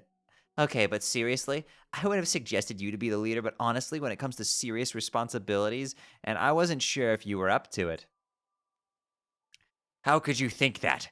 I'm an incredible leader with all kinds of prioritization and command skills. I'm going to rock the cock off this weather vane, and the blue team will wish they never slithered out of the mother grub's heinous undulating asshole. So just give me the full briefing. What do you know? Okay, the thing you need to know is that the leader starts out by running the client application, while the lowly second officer connects to you with the server, while I remain generally in awe of your manly grandeur. And I sit at my computer doing menial chores in support of your heroic escapades, which honestly I don't think you're ready for, but whatever. See, this is what I'm talking about. This is what I was made for. Being in charge of adventure, running around and stuff, and fucking shit up like a goddamn hero with a ripper wasp in his jock. Let's get cracking here. Launch your server or whatever. I'll install the hero program.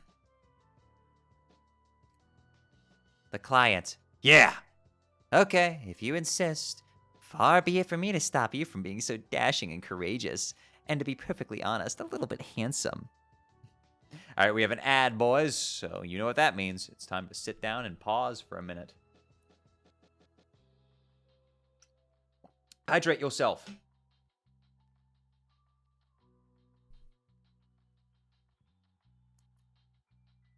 Pause, you say? Down, girl, down. Shay, which Silodex would you use? You know, to be honest with you, I was going to say the one that John got that he threw out because it was too easy. The one that it just lets you select anything because I like convenience. But frankly, Miracle's kind of fucking hilarious. Random bullshit go. Also, I want to see what Operation looks like. Jade's Operation modus. I feel like Pictionary is like just overpowered as fuck, right? Like you could just draw whatever it is you want and you just get it.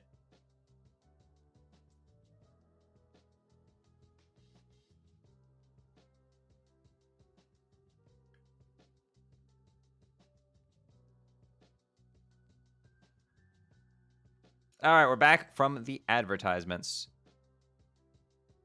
What if it makes Johnny 5? Johnny 5? The fuck is Johnny 5? Why does that sound familiar?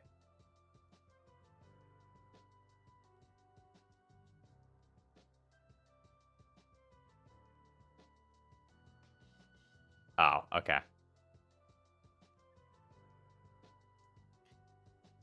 Where was I? Okay. And to be perfectly honest, a little bit handsome. Yes, exactly! Now you're making sense! This is the kind of thing that sane people say. Keep at it, there's hope for you yet. Okay, I'll try. Anything to get you to stop being such a baby. What's a baby? Oh, it's like a mythical little pink monkey. Something my luscious, my Lusu's dreams about? Lusu's? I don't know what that word means. I thought you didn't have one. I don't yet. I'm not allowed to. Why not? Why have you never mentioned this anyway? Honestly, Terezi, it sounds like more like more frothing loony block nonsense. Loony block. What a word. Lupus with an S. It's never lupus.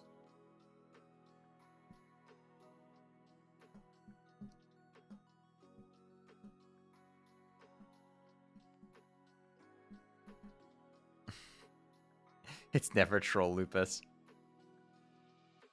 More mouse bites!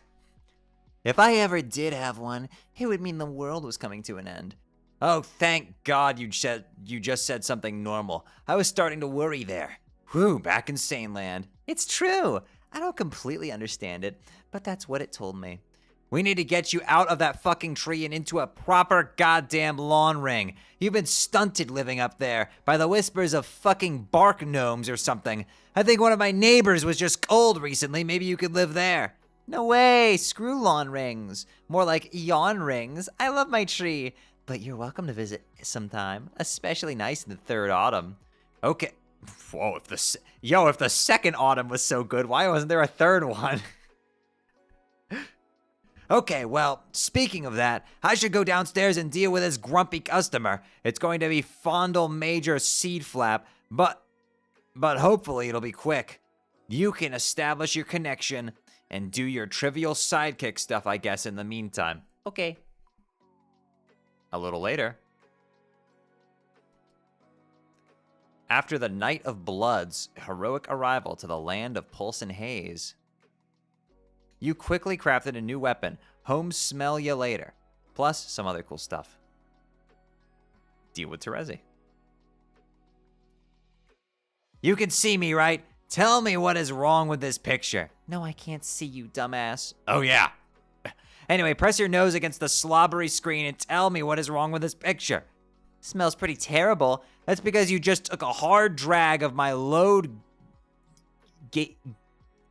My load... How do you say this? I don't know what this word means. Gaper. Which for some reason I've discovered outside of this little island. You mean your toilet? Well, ooh la la! Excuse my disdain for your blue-blooded vernacular. What color's your blood? Whoa, none of your business. Seriously, was that a serious question? Unbelievable. I'll find out someday. What is with your obsession with colors? It's bad enough you waste all my hard-earned grist rambling my hive around like that, not even in the direction of the fucking gate. But then you go and spend it on an ugly paint job. I killed a lot of imps for that grist. Carcat, please. Don't pretend you didn't enjoy going around killing things, and that you wouldn't enjoy killing a whole lot more, prancing around with your little sickle being all adorable. Yeah, right. More like Adora Bloodthirsty. I'm prancing around and being that, okay?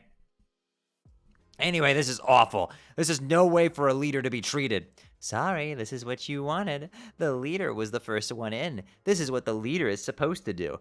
No, this is not anything except for what bullshit is. A leader shouldn't be at the mercy of the hive renovation whimsy of a psychotic blind girl. When do I get the chance to fuck up someone's hive? I should be the next one to connect to a client. No, you can't. You have to be the last one to connect to complete the chain. More lies. Think of it this way. I'm gonna sneeze. That's what I'm gonna do. Think of it. Let me break it down for you, Mark.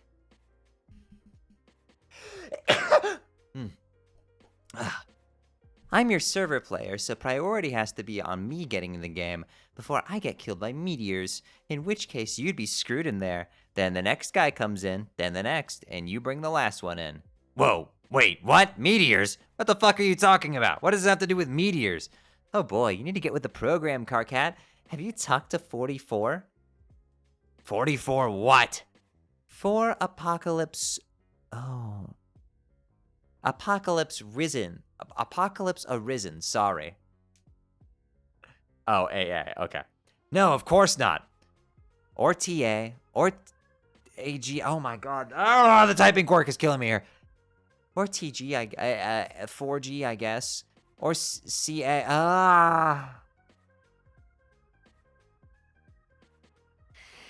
Really, there's like this whole conspiracy about this, as I'm finding out. Well, why don't you just tell me so I don't have to talk to any of those double-talking assholes? I can't. I gotta step out of the tree for a moment. When I come back, I will enter the game. See ya. A little while ago. Hello. Boom. Ow.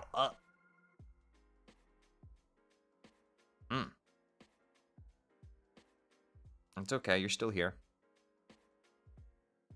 Desecrate. You're not sure why you did that, really? There'll probably turn out to be a reason. There's a reason for everything. Understanding this lets you be reckless, whoever you are. A little later, somewhere else entirely. Rubbish from the land dwellers makes you sick, whoever you are. And later still, we return to the land of pulse and haze so that we can rewind a bit. Before all that paint got slopped on you. Oh my god. Ah!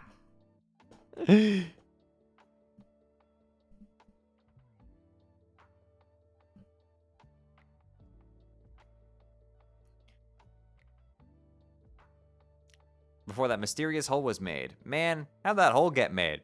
It was when Carcat ran TA's cursed Till Death program and his computer blew up. That's what happened. We'll see this happen later. It will be startling and unexpected. Deal with a crappy customer. You go downstairs and confront your custodian, which is another term for a frightening beast known as a lusus naturae. Your lusus has looked after you since you were very young in lieu of any biological parents whom you have never known. No young troll ever knows his or her blood parents, just say there, nor could such lineage ever be accurately traced. Adult trolls supply their genetic material to the philopales carried by imperial drones and offered to the monstrous mother grub deep in the underground in the brooding caverns. She then combines all the genetic material into one diabolical incestuous slurry and lays hundreds of thousands of eggs at once. Heh. That's crazy. Wait, so are they all siblings?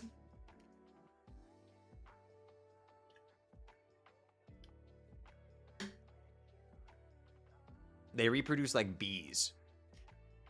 Mark, this is good news. We can finally be bees.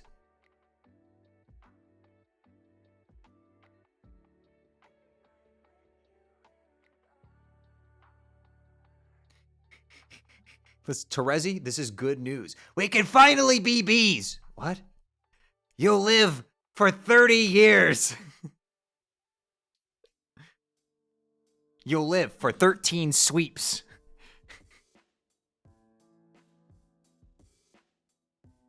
You'll live like a lusus. A lusus? A lusus.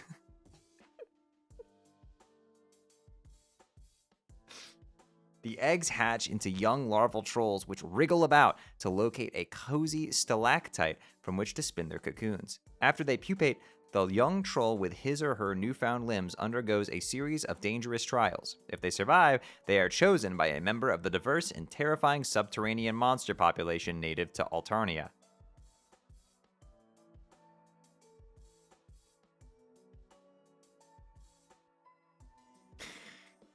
This creature becomes the troll's lusus, and together they surface and choose a location to build a hive. The building process is facilitated by carpenter droids left on the planet to cater to the young, but only for building. They're on their own otherwise. The vast majority of adult trolls are off-planet, serving some role in the forces of ongoing Imperial conquest, besieging other star systems in the name of Alternian glory. The culture and civilization on the homeworld is maintained almost entirely by the young. Trolls sure are weird. S? Question mark?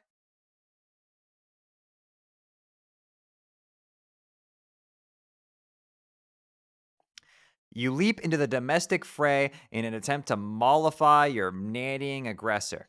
After a lot of kicking and fussing and gnashing of teeth and carapace, you just pull out a few chilled roe cubes from the fridge to settle the beast down. Trolls and their custodians have a peculiar arrangement of codependence. The lusus behaves as a lifelong bodyguard, caretaker, and visceral sort of mentor, while the young troll must learn to function as a sort of zookeeper. We decide to agree this conflict is not enough big enough deal to warrant a detailed examination of the action or an embedded musical accompaniment. We also agree that while it would have been pretty sweet, we are also kind of in a hurry here. But if it were to be accompanied by something audible, it probably would sound something like this.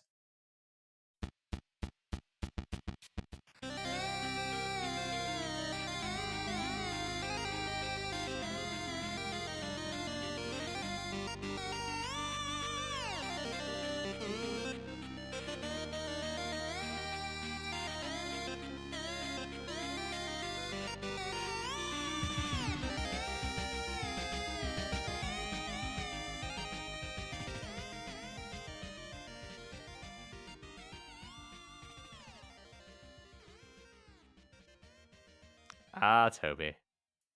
Sounds like Anamanaguchi. Yep, exactly. I'm glad you caught that. It totally does. We decide to listen to that track, close our eyes, and imagine what might have been. Wow, that sure was awesome. Anyway, moving on. 9 months. Can I be born now? What's your name? Yo, who'd I think of the 9 months? I'm thinking Cornelius the 8th. In fact, we're in such a hurry, you could almost say we need to get moving. No, we're not doing this fucking joke.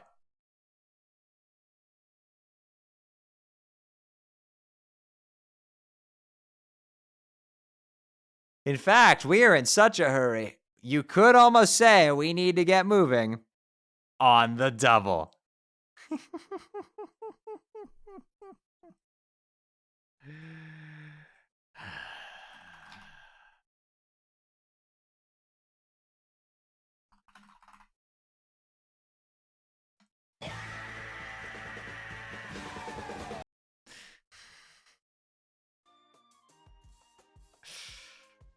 My fucking God, dude. God, I turned 26 this year. Fuck. Yeah,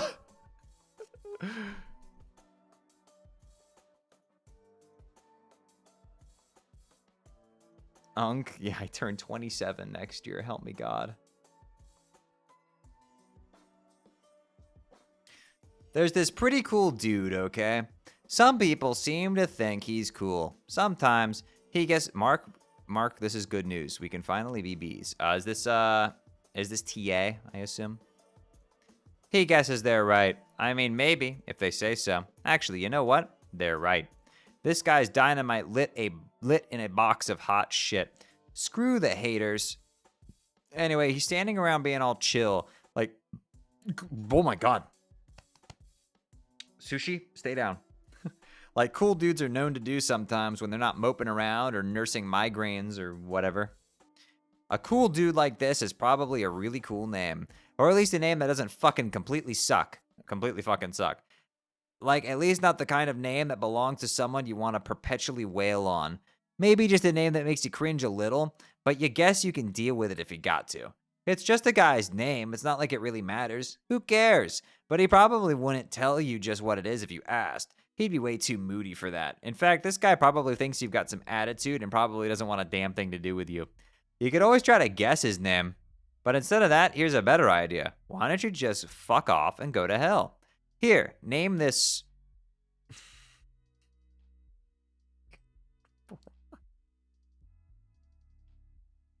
What a crazy thing to say.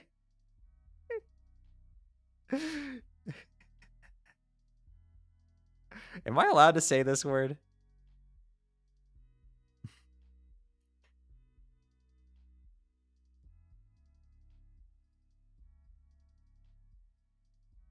Pretty sure, yeah, kookie's fine, right? Okay, I just wanted to be completely sure. I wasn't 100% because some words that I've said my whole life apparently actually are offensive. So I like to make sure. Here, name this kooky broad instead. Okay, what's her... Okay, what's her name? Wait, you gotta be kidding me. Looks like we're going back to the other guy again. All right, hang on. It appears this cool and moody dude had a change of heart. He feels pretty bad about flying off the handle like that. as if shit wanted nothing to do with the handle. Shit would like to reconcile with the handle and perhaps seek marital counseling. So what's his name gonna be? Your name is Solix Captor. You are apeshit bananas at computers, and you know all the codes. All of them. You are the unchallenged authority on apiculture networking. And though all your friends recognize your unparalleled achievements as a totally sick hacker, you feel like you could be better. It's one of a number of things you sort of beat yourself up about for no very good reason during sporadic and debilitating bipolar mood swings. Man, that's relatable. You must have a penchant for bifurcation in logic and in life. Your mutant mind is hounded by the psychic screams of the imminently deceased. Your visions foretell of the planet's looming annihilation, and yet, unlike the typical sightless prophet of doom, you are gifted with vision twofold.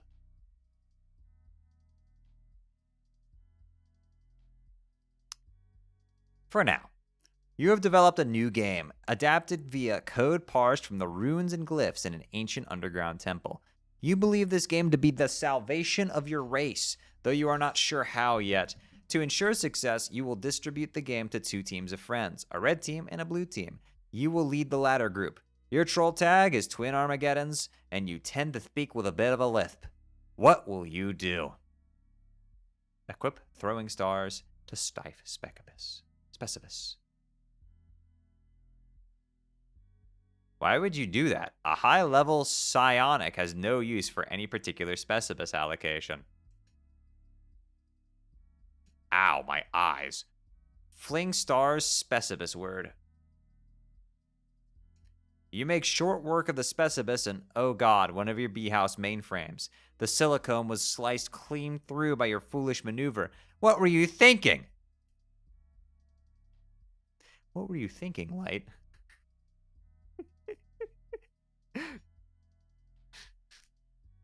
The workers pair up and dance angry message to you in binary code. Taste honey. Yeah, I'm actually here to tell you guys that I am non-binary. I am not a bee. Mark, this is bad news. We cannot be bees. We can finally not be bees. You'll live for 80 years. You'll live not like a pet. Not a pet? Not a pet. Mark, I didn't make a steak. A steak?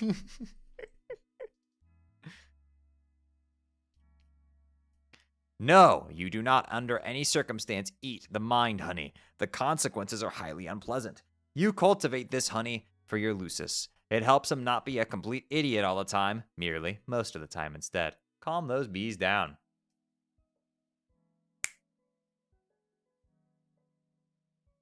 Damn!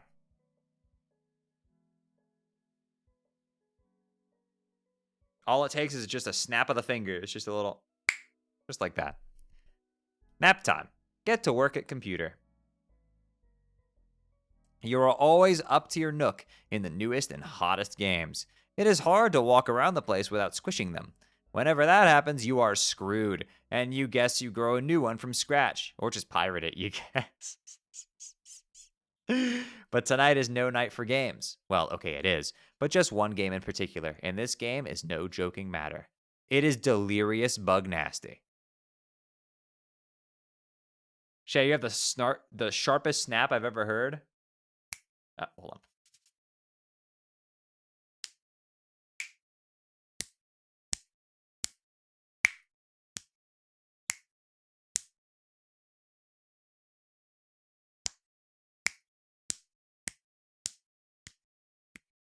Hands? You want to make a sound for me, please? There we go.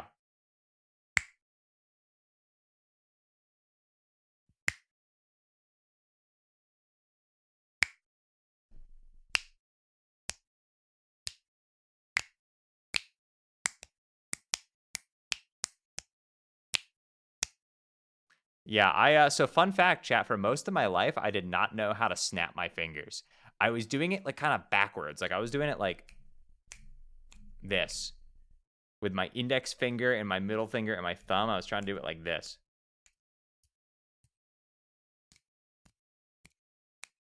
And I shit you not, you want to know how I figured out how to snap?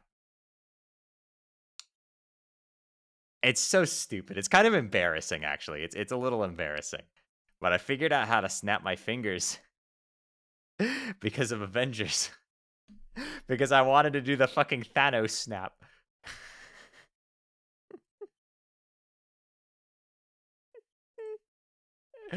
So I literally looked at the final scene of Endgame and looked at how Robert Downey Jr. snapped his fingers in the final scene, and I saw that he only held up his middle and, you know, he held up his middle finger and his thumb like this, and, you know. And I was just like, okay, what if I just, and it worked, and I was like, ugh. I figured it out.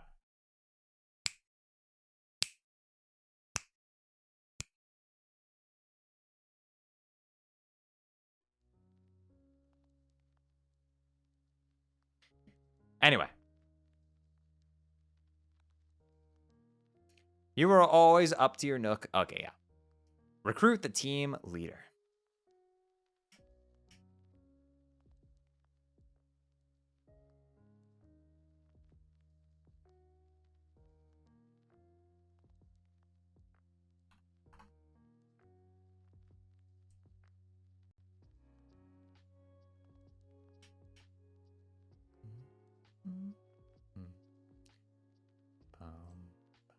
Okay, sorry about that. I had to look at something.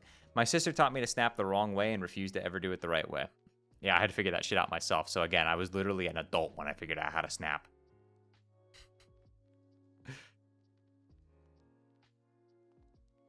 TA began trolling GC.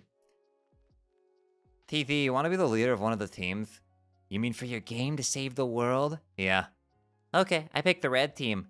Okay, I didn't say anything about a red team, or even that there were two teams, but fine. Obviously, you're going to set up red and blue teams. Come on. You don't know what I'm going to do. Stop being A2, even the... Stop being... Stop being as though you... Stop being as though you can read my mind. You don't know what I'm going to do. Stop being as though you can read my mind. That doesn't sound right. It's not a power you have. Your strengths are being blind and tricking people about stuff. And I guess being generally savvy and pretty decent at other stuff.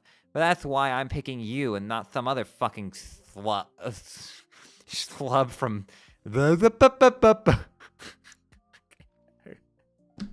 I know it's a slur, but this phrasing is fucking ridiculous. What in the world?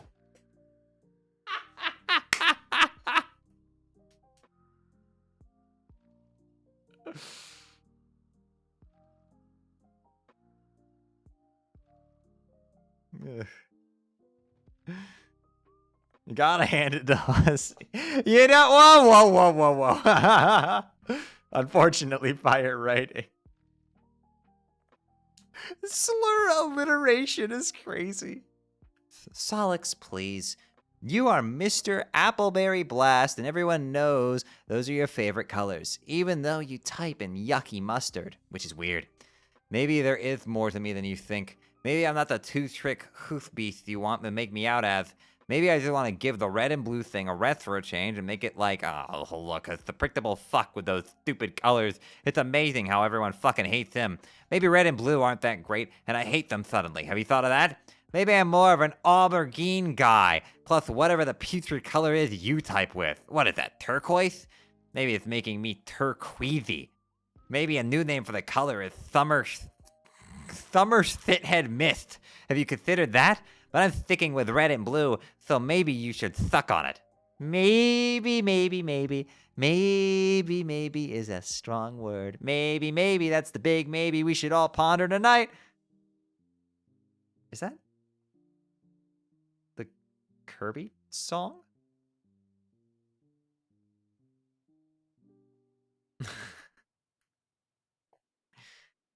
Over some hot shut the hell up. Oh, that's the wrong character. Over some hot shut the hell up tea. So you think I'm savvy?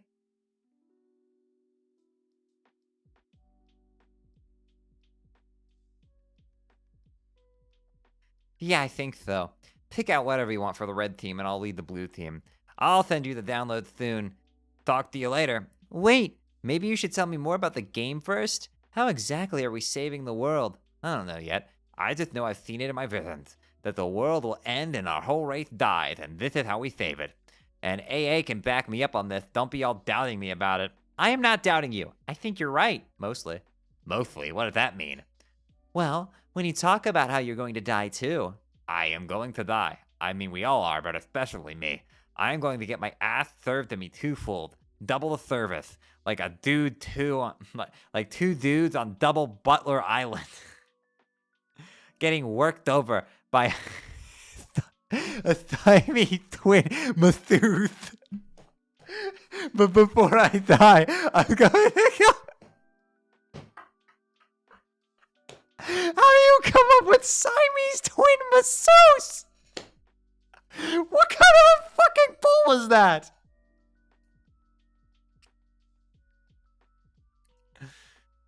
Oh shit. But before I die, I'm going to go blind like you. It has to happen like that. I'm not sure why, but I think it's like fulfilling some requirement to our true prophet of doom. In order for the visions to be right, that has to happen and the universe will make sure it will. It's kind of like being a prophet earns his stripes by being blind, like an angel earns its wings. What's an angel? Some terrible mythical demon with these awful feathery wings. Yikes! Paradox Space uses them to usher in the end. How does it know what angel to use? Huh? So yeah, we'll all die, but most especially me. End of story. But, and don't take this the wrong way, but how can you be totally sure about all that? Do you know some of the real visions you're having aren't getting kind of tangled up with, sort of the way you are about yourself? What do you mean?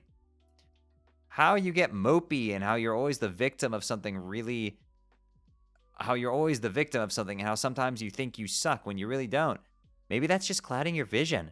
Okay, that's some personal, private, emotional issue I'm dealing with that. And honestly, I'd appreciate if you weren't only throwing it into my face every goddamn opportunity you get. Like, this is a big circus act to you, and that you're a special clown pie. See? God, so sensitive. Seriously, talk to AA. He will corroborate everything. You and he are pretty tight, aren't you? Not really anymore. She used to be a lot of... Oh, you and she. Fuck. Oops. She used to be a lot of fun, but now talking to her, I don't know. It just somehow always makes me sad. Okay, well, tonight's not about the fun. This is serious. Deliriously so. We are in a smerious shit-stained city. Screw you and your shit stains. I will have a fucking blast and you can't stop me. Blue team to... Blue team... So... I don't get this. What is this trying to say? Blue team scum. Oh, she's making fun of his typing quirk. I see. Oh, shit. It's on. Fucked.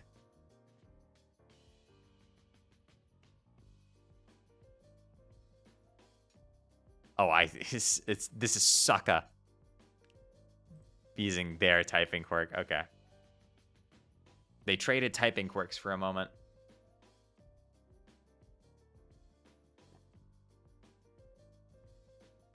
How long has this been going on for?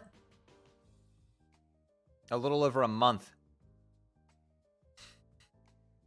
I started this in August. Hi, random.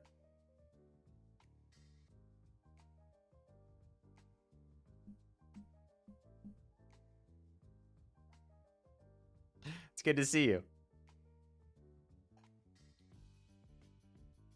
Read during the ad. I only did a little bit. It was literally just like this last little bit. I just wanted to finish it.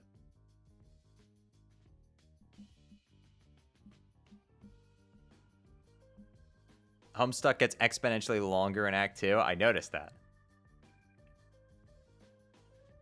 Impressive. Alright, meanwhile, at the decapitated frog statue, this character. Damn. Okay, that was completely meaningless. What was the point, whoever you are? Solux, deal with Apocalypse Arisen. Apocalypse Arisen. Oh, that's the Calamity Red. That's funny. Began trolling TA. Did you set up the teams? Still working on it, but yeah, more or less. We should all be playing soon, and I guess leaving this dimension. That is what happens, right? Yes. So I guess you should be pretty happy when we finally get out of here? I don't know about that. Oh, will you at least be able to leave the voice behind? The voices behind? I don't know about that either. Isn't that kind of depressing? The thought that they might stay with you till you die? Not really. I'm okay with it. I'm okay with a lot of things. Even our inevitable failure. Though it will briefly masquerade as victory. Wow, fuck. That was so much more depressing than the thing I just said. Terezi was right. You are such a drag to talk to these days. She was right about a lot of things. Wow, what a mysterious thing to say. I am so intrigued. Do me a favor and spare me your spooky conundrum tonight. You're kind of pissing me off. But you like to talk to me. This is a fact, not a question. They told me. Oh, your sources have spoken. Relay a message for me. Tell them to go haunt my huge creaking bone bowls. Why do you like to talk to me? Oh, I don't know. Maybe because we're supposed to have saved the world together. I also like to talk to you because in case you haven't noticed, despite myself and perpetually seek to duplicate through emotional pain the cacophony of physical pain my hideous mutant brain causes me every day. Oh my god, I just had a breakthrough. Thank you so much for this. It was great. That was a joke. Here, type ha. Ha. Now type it again. Ha. There you go. You are officially the life of the party. It's just like an embarrassing video of you cutting loose there. Boy, I sure hope this juicy nugget doesn't wind up on the internet. Solix, I actually would like it if you were happy. Okay, thank you for saying so. You seem sad and angry all the time. What does anger feel like? I forgot. Have you ever been angry? I don't remember you getting angry about anything. Maybe I never was. I feel like I was, though. Once. Why don't you ask Karkat? He's way angrier than me. And for that matter, why don't you get on his case about it instead of mine? I think his anger serves a greater purpose. It's part of destiny and thus ours. It will help him to sabotage his own designs, which are very much in opposition to the broader purpose, and will sow the seeds of our failure. A failure which will ironically prove to be mission critical. If you think we're going to fail, why wouldn't you get mad about that? And the voice is sending you down this blind alley the whole time. They never lied, though. This is how it had to be. I had to be completely honest, though at no point did I ever lie. But through a mission, this game will not save the world. The fuck? And though it is still very important, even in our defeat, unfortunately it is much closer to serving as the instrument of our people's demise than that of their salvation. And we 12 will behave simultaneously as the pawns and the orchestrators of the great undoing. I don't want to play anymore then. You will, though. Fuck that, just watch. This shit is too dusted. Check me out, I'm all daunting it like a saucy fucking maid. It cannot be stopped. Meteors are en route. You know this, Solix.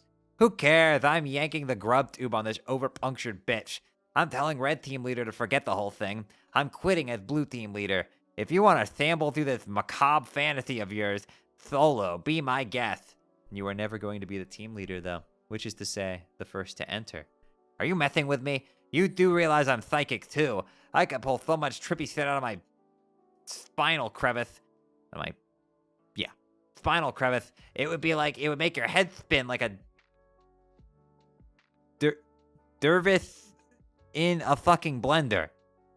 So get off your high, hoof beast. I'm coming up. Huh? Up where? Hello?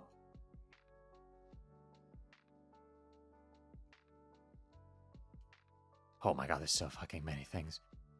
Hey, think the plan? We aren't playing this game anymore. You don't have to bother recruiting. Sorry to waste your time. I'm not the leader anymore. Karkat is. He is? He threw a tantrum about it, so I let him be the red leader. Okay, that was fairly predictable, but that's fine. I'll go talk to him about it. What's going on? Nothing. This game sucks and is full of crap. Sorry about all this. Hey, change of plan. We aren't playing this game anymore. Hey, guess who the red leader is? I'm the leader. It's me. Your plan to cripple your rival team has failed. I know. She told me. I don't care. The game is bad news. It'll cause the end of the world, not stop it. So forget it. Just go back to whatever you were doing. Writing in your shitty code or whatever. Ha ha ha ha! So pathetic. This is yet another feeble attempt to weaken your opposition. Terezi and I have already established a connection, and we're making great progress here.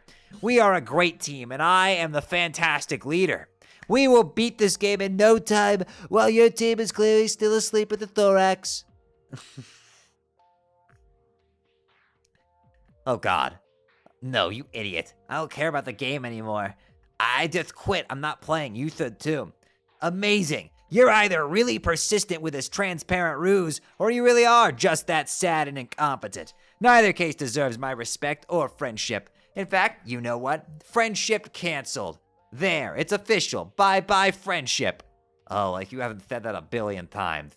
You aren't in any position to question my competence. You're the worst programmer I've ever seen. You don't know anything about computers. Why do you bother? The only thing you're good at is yelling and making huge mistakes, and being ugly and horrible in every way, and having stupid little nubby horns. To be honest, I don't see what's so great about your programming or hacking. What is a hacker, even? Just some asshole in movies doing fake things and making up words. It's not even a real thing to be. It's just some bullshit title you gave yourself so you can feel a tiny bit less loathsome. Oh, more childish birds? I don't have to prove anything to you. I'm a great hacker, period. No, it's all so clear now. You were a fraud all along. What does this nonsensical code you wrote even do? It's all nonsense, like a bluff. You just say, oh, Karkat will never understand what I wrote is bullshit because he's too dumb to figure it out. Well, you're busted. These viruses here, I bet, do nothing at all. Wait. I bet even if I ran them, nothing bad would happen. Might even improve my computer's performance. No, don't. How about this idiotic program with a red and blue code, which is a meaningless thing to do with code anyway? What does that even mean? It's another one of your scams. Why not sneak in some bad clip art into the files too and pretend there's code? Oh God, don't run that, I'm serious. What would happen? I'm not sure, but it would be really, really bad if you ran it. Just don't. Ha ha! Just as I thought. You can't even come up with a good lie when I press you on it. Your bluff has been called. Compiling as we speak, it will auto-run when it finishes. And now I have to go attend something outside, but it's because Terezi is doing something just unspeakably stupid right now. Whoops, forget I said that. It was privileged information. You are the dumbest grub fucker on the planet, I swear. Later, douchebag! KK, do not read that code! Hello? Carcinogenesis computer exploded. Oh my God.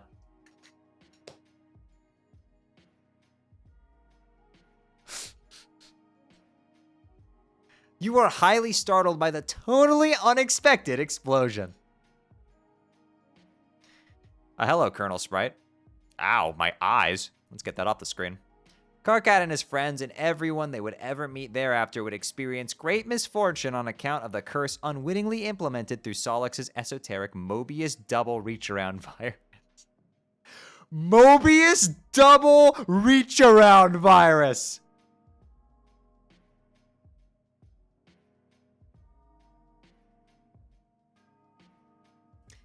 Every troll's Lucis would soon die. All but one of their kernel sprites would be prototyped with a dead Lucis, each prior to entering the medium. Upon entry, they would each have a bittersweet reunion with the creature after the kernel hatched, triggering the sprite's metamorphosis. For the first time, the trolls would be able to have verbal conversations with their custodians, and would be guided by them along their journeys.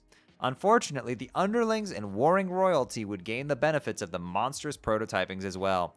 Each sprite, except for one, would only be prototyped once. The players would learn quickly that while one pre-entry prototyping per player was absolutely necessary for ultimate success, additional pre-entry prototypings merely empowered their enemies unnecessarily. The game has no explicit rule that demands something dead for the prototyping, but in practice, the kernel sprite has particular attraction to the deceased or the doomed. Across every session ever played, exceptions to this pattern are extremely rare. Why did you send Karkat that code? It was such a bad idea. You suppose it was a boastful gesture to get a friend to think more highly of you, but why would flaunting your superior skills accomplish this? It was foolish. You ought to wipe all these clever viruses you wrote off your computer. They can only bring you more trouble. Delete!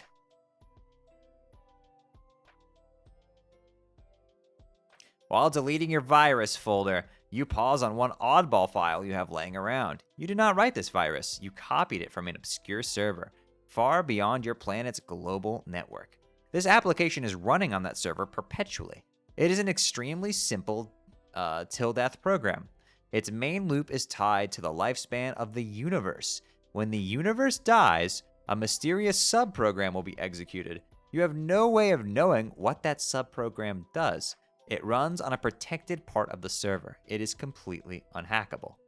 You delete the file, but it won't do much good. The program is already running elsewhere.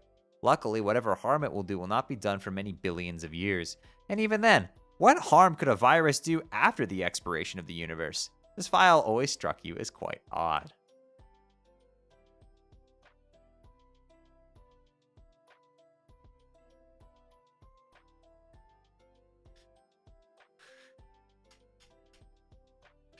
Uh-oh. But Solix, even with his vision twofold, does not have the perceptual luxuries of our vision omnipresent.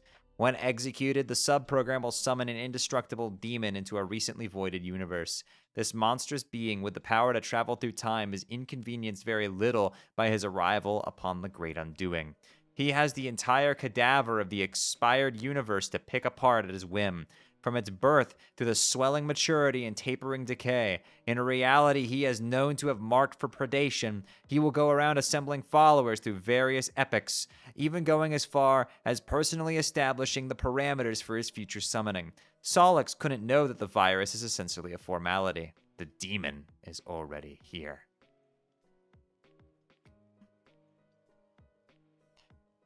Sounds like you're Lucis is agitated about something up there. You already gave him a serving of honey today. If he thinks he can get more, well, that's just greedy. You wonder what could be bothering him. You keep your enormous bicyclops chained to the roof of your communal hive stem. It is the only place there is room for him. Dueling with him on the roof during feeding time is a daily ordeal. Oh. Hey. You are now one of the 5 other girls.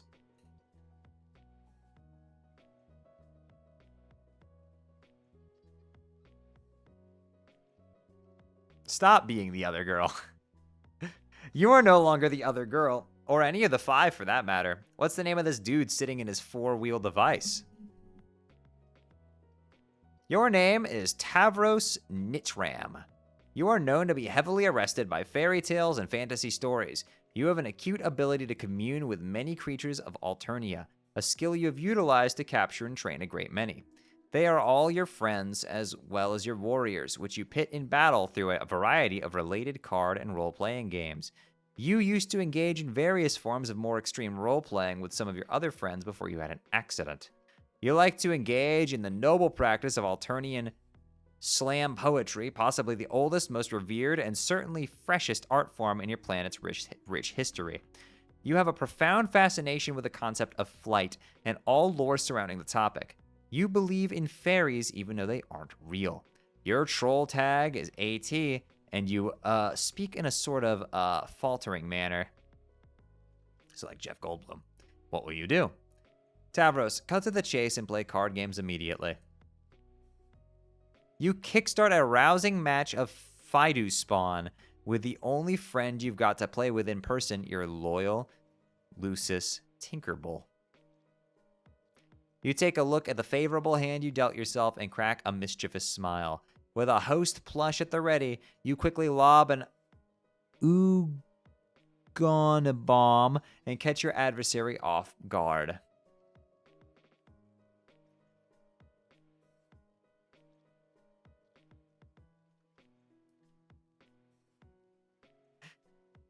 Oh my... Ah! Horsaroni, I choose you! Wait a minute, this is just Spectrier. Oh my god, Homestuck predicted an actual Pokemon.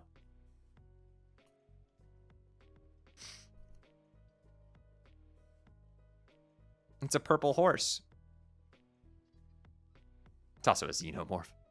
Command Faithful Steed. With a brooding, whinny, Horseroni shuffles his mighty hooves and makes a short work of the Fidu sucker, boosting his vitals. Horseroni is now primed and raring for battle. Look out, Tinkerbull. Horseroni, spawn tech, slumber buddies. You use your awesome bestial communion abilities and bend the ferocious stallion to your whim. Tinkerbull can't stand the suspense. Nap time. Everybody wins. Horseroni gains a bunch of levels. In no time, he'll be ready to breed, and you can put him out to stud. Good game, everybody. That was a lot of fun. Time to do some other stuff, you guess. Roll up your ramp. This is how you get up to your Recooper Raccoon. God, that's a weird word to say. When it's time to rest, it's kind of a production. It's kind of a production getting in and out. Hop in. You can't fit all the way in because of your huge horns. It makes it hard to get any solid shut-eye. Oh, great. Now you're covered in slime. Why did you do this? You're going to have to change your clothes. There goes a solid hour down the tubes. Oh, damn, and there goes your four-wheel device down the ramp. That happens a lot. Take the lance. How did he do that? After a major cleanup rigmarole and a lot of crawling around your respite block, you equip your jousting lance.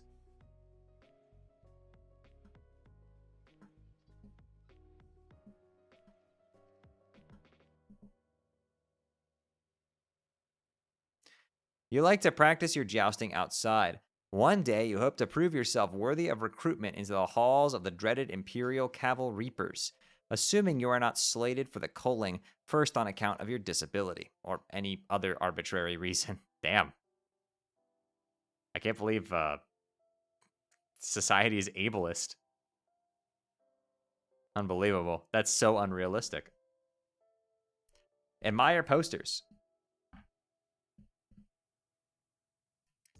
You wheel over to your favorite poster featuring Poopa Pan, which is your favorite thing. You have always fantasized that one day intrepid young Poopa would come and take you away, and together you would fly to a beautiful paradise planet of legend that has all of the fanciful stuff like pirates, treasure, a cruel villain with a missing arm and a missing eye, and those weird aliens called Indians.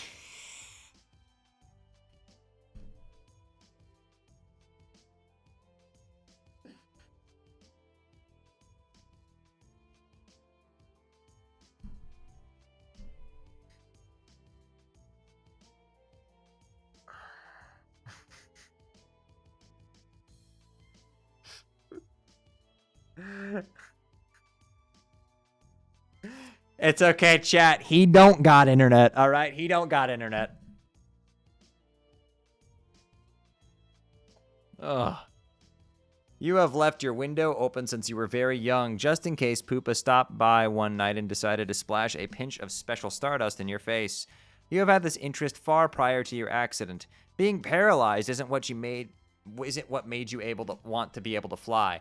That would be dumb and it would make no sense. Being paralyzed does sort of make you want to be able to walk, though. Way in the future. Over the course of your long journey, at one point you were fitted with a cool pair of robo-legs. The guy who likes to build robots built them for you.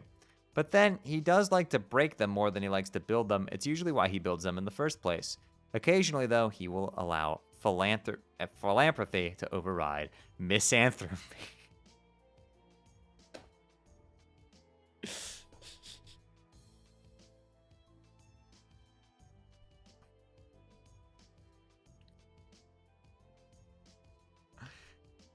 You were lucky enough to have a friend who didn't mind getting her hands dirty on account of your best interest. A friend with a chainsaw. The guy who likes to build robots just stood there and watched. It would always make everyone uncomfortable whenever he would just stand there and watch. And way back again. But before that, you had to scoot around in your wheel device throughout the various worlds of the medium and endure all sorts of follies related to your disability, which on account of their great plurality and marginal relevance, we will not get to see just as well. Wow, look what happens when you space out and contemplate the future like that. The messages start piling up. Deal with AJ.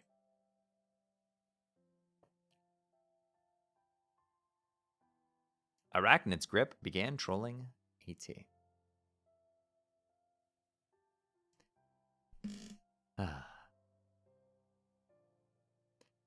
Tavros. Hey, red team is going to bite the dust, and I know you're on the red team. Whoa, really? Yeah, you totally are. My team's got no use for a toy. Boy? Boy. Boy?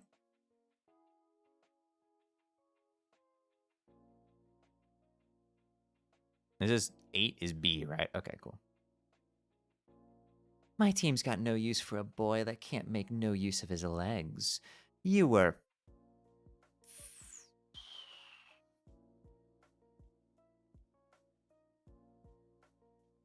You were fated. Oh, okay, so it can be both a B and also 8. Got it. You were fated for a team of losers, full of blind girls and lame boys and cranky imbeciles. Okay, you're probably right about that, but I shouldn't be talking to you. Oh, I promised I wouldn't talk to you anymore. What? Promised who? Rufio. OMG, who's that? I hate this guy already. He's, okay. Someone said I should give my self-esteem a name, and to be careful about what I say, to make sure I don't hurt his feelings. So he's imaginary, a fake, like a made-up friend, the way fairies are. Made up to believe fakey fake fakes. Who told you something so fraudulent? GA, but I don't know if she was joking about it. It might be a joke. I don't know, but I did it anyway. Oh man, what a meddler. I hate her meddling. Why is she always meddling? I don't know if it was a joke, but man, I don't think it was a joke. It was more like... Okay, complete this analogy. Laughing is to a joke, as meddling is to... Exactly. That's what she just did to you. It's worse than a joke. It's worse than anything you can do. Next time, tell her to can it. That's what I do. But she keeps bugging me. Bugging and fussing and meddling. What's her deal? I guess it's flattering that she doesn't want to talk to me that much, so much though. I guess I don't mind. It's cool. Anyway, Tavros, you've been amazingly boring as usual, so I'm going to go. Okay. This show needs to get on the freaking road. Believe it or not, the blue team doesn't have a single player in the session yet, while you guys have like 2 or 3 or such. Unbelievable. I wonder what the holdup is. Oh well, let's face it. You guys need the head start. Okay. Anyway, good luck to you. It will be just like old times. Adios, Taurus Snore. Rap with TC. Motherfuck, my brother. I'm so sorry. I kind of zoned out there. Hi, that's okay. I wasn't expecting you to not be zoned out for any reason, so I guess I don't understand your apology. All right, fuck yeah. It's all good anyway. I just zoned out when I was supposed to be all about being to tell you that you're on my team. Yeah, the red team, you mean? Shit, motherfucking yeah, my wicked motherfucker. Honk, honk, honk. Okay, that's great. I just heard about this from someone I don't want to talk about, but it still basically qualifies as good news. Honk, honk, honk, honk. Fuck, you stole my fucking nose, bro. What even got you even up the gumption to all the fucking do that shit like that? I don't know. It's just kind of the obvious thing to do. Stick the circle in front of the dots and behind the bendy one. Plus, oh yeah, my horns. Maybe we could slam about it. Yeah, I could kick the shit out of some rhymes, bro. Oh, I'll stir up some fucking hell mirth and rip open a fucking bag of harsh whimsy. Yeah, you can talk about the clown things, which I don't really understand ever. That's okay, because it's kind of funny. Whereas I'll address some topics pertaining to my interests and I guess personal motifs. Fuck yeah, that's how shit's all usually up and fucking loaded, bro. But first, here's the thing with the game. Oh yeah, I almost forgot about the red team game. Yeah, okay, if I remember right, this is how we're supposed to be juggling this shit. Lots of fucking balls in the air. Terezi connected to Carcat, so he's fucking chill. Then I'm supposed to connect to her soon to get her all chilled too. But she's in the woods doing something. And when she comes back, she starts playing. So in the mean motherfucking time, I'm supposed to get you to connect to me. But I fucking spaced out and forgot. Because I guess I was way too motherfucking chill. All up in this shit. Yeah, I understand. So just download this motherfucker I'm sending you so we can kick this bitch down the stairs.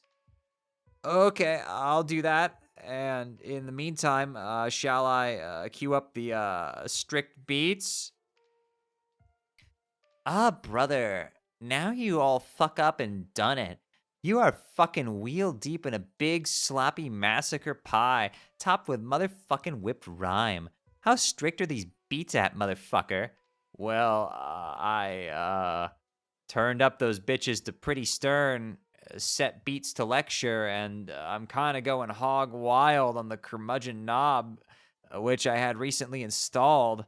God damn, tell me more while I get my reach on for this frosty brew.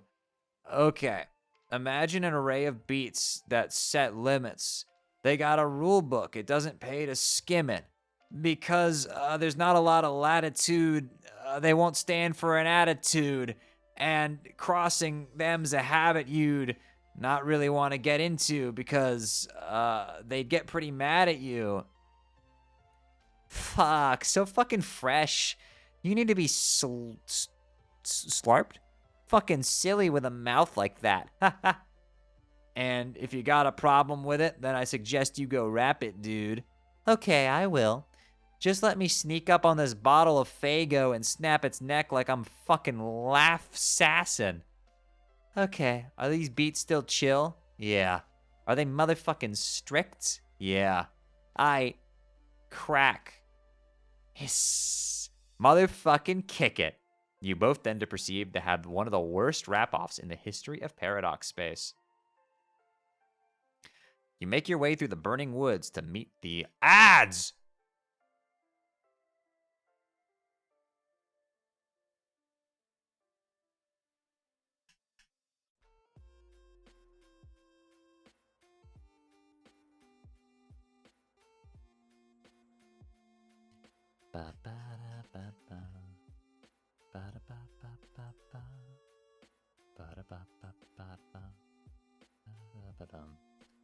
I'm gonna grab a drink. I'll be right back.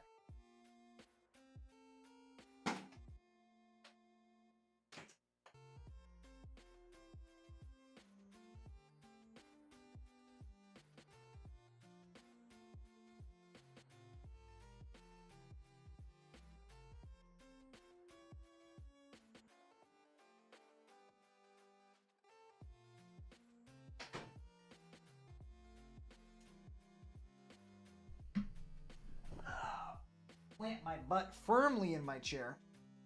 Get my envy blanket. We are comfy maxing. I don't got Faygo, but I do got some Mountain Dew.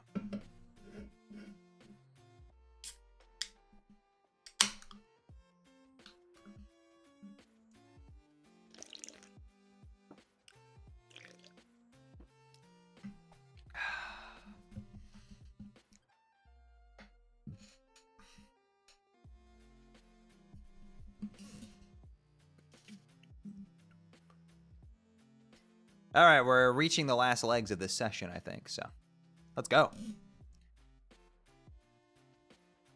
You make your way through the burning woods to meet the Lucis that you never had. It's time for her to hatch. It's now or never. Since the world is about to end anyway, you suppose it no longer matters if the doomsday scale is tipped. The counterweight is the skull of an ancient mother grub slain thousands of solar sweeps ago. The egg contains a rare species of dragon which remains blind until maturity, using its other senses to survive. It has balanced the skull here for millennia. waiting for the warmth of a meteor-sparked forest fire before hatching. In case it wasn't clear, dragons are real. While she slept in her egg, she would communicate with you in your sleep. After your accident, she would use your dreams to teach you to detect the world around you without your vision. As you learned, your dreams became more vivid. Where before there was darkness, odors and flavors painted a striking picture. You found yourself surrounded by bright honey walls, and in the sky was a huge tasty ball of cotton candy, which this sweet troll delicacy we wouldn't know anything about. The first time you caught a glimpse of this world was in your dreams, there was no turning back. The young Lucis would take to the sky and promptly get herself killed. This would be much more shocking and maybe a little bit more sad if we didn't already know it was going to happen. We already knew this, but of course, you didn't. Ow. Unsurprising development. Genuine distress. The dragon never smelled it coming. She would fall to your tree hive. On your return, she'd be scooped up by a sympathetic ally and deposited into the kernel sprite. Then you and she could talk. There would be plenty to discuss. The Doomsday device would display the amount of time you had before you had to get back to your hive and enter the medium before the forest was destroyed. At the time, it wouldn't occur to you to wonder whether the device was directly responsible for the apocalypse or merely served as its precisely calibrated harbinger. And it certainly wouldn't occur to you to cast doubt on any of the perceived difference between those two things. It wouldn't until later, when you better understood the game you were about to play. Be the other girl. You are now the other girl. Render the girl in a more symbolic manner. That's better. We can be properly introduced. Who's this spooky lady? Your name is Aradia Megiddo. Megiddo? Whatever. Aradia. You once had a number of interests, which in time you have lost interest in. You seem to recollect once having a fondness for archaeology, though now have trouble recalling this passion. It nonetheless has led you to find your prescient calling, which came through the discovery of these mystic runes on which you presently stand, and which you recently desecrated out of boredom. Guiding you to this calling were the voices of the dead, which you have been able to hear since you were young. The voices have become louder as the great undoing approaches. This trend in escalation began after an accident involving a certain kind of role-playing, which might have been another of your interests once upon a time. It doesn't matter much anymore. The accident resulted in the death of your Lucius, which prompted you to leave your home and take up these ruins as residence. On the instruction of your ancestors, you have recovered mysterious technology from the ruins and convinced a friend to adapt it into a game that will bring about the destruction of your civilization. And by convinced, you suppose you mean tricked. He has tentatively named the game Scrub, which is a word that is not terribly elegant. If it were marketed by a legitimate game company instead of a rapidly patched together by a young hacker, it would obstinately be given a better title. He is presently mobilizing 12 friends to play it, including him and yourself. He believes that it will lead the blue team, but he is wrong. Your troll tag is Apocalypse Arisen, and there is typically a pronounced hollowness to your words. What will you do? Retrieve the computer. Oh, it's the Ouija modus. It's not up to you to decide what you retrieve from your Silodex. It's up to the spirits. Looks like the spirits are being cooperative today, if a bit cryptic as usual.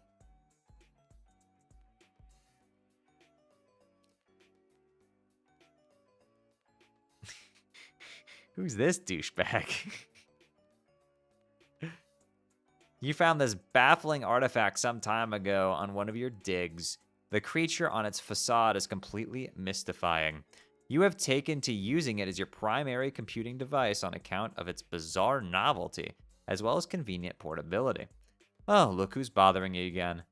She's always bugging you, bugging and fussing and meddling. What's her deal?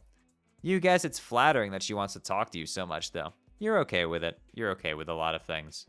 Humor GA. Hi again, Aradia. Oh no.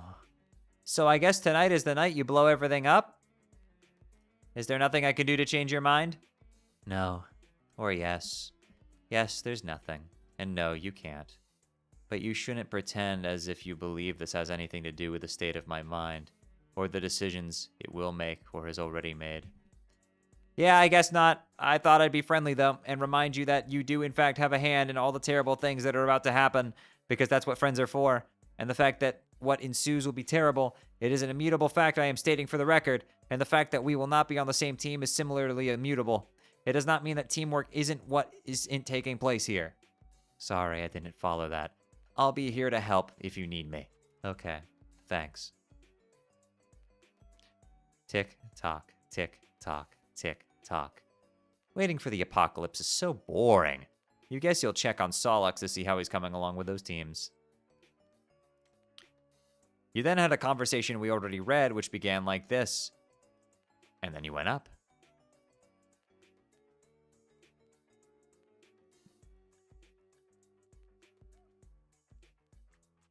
You wonder what she wants. What's with all these girls bugging you? Bugging and fussing and meddling. Get bugged by AG. Aradia. Oh boy, that's way too many of the same letter in a row twice. I know. So we're about to get started, right? Have you tricked Solix yet? Do you have Mr. Two Eyes all befuddled and flustered in your web of lies? Or Mr. Four Eyes? I don't know. Which nickname do you think would be suitably derogatory in this case, Aradia? How about 8 Eyes minus 7? I didn't trick him. It's not like that. Okay, whatever.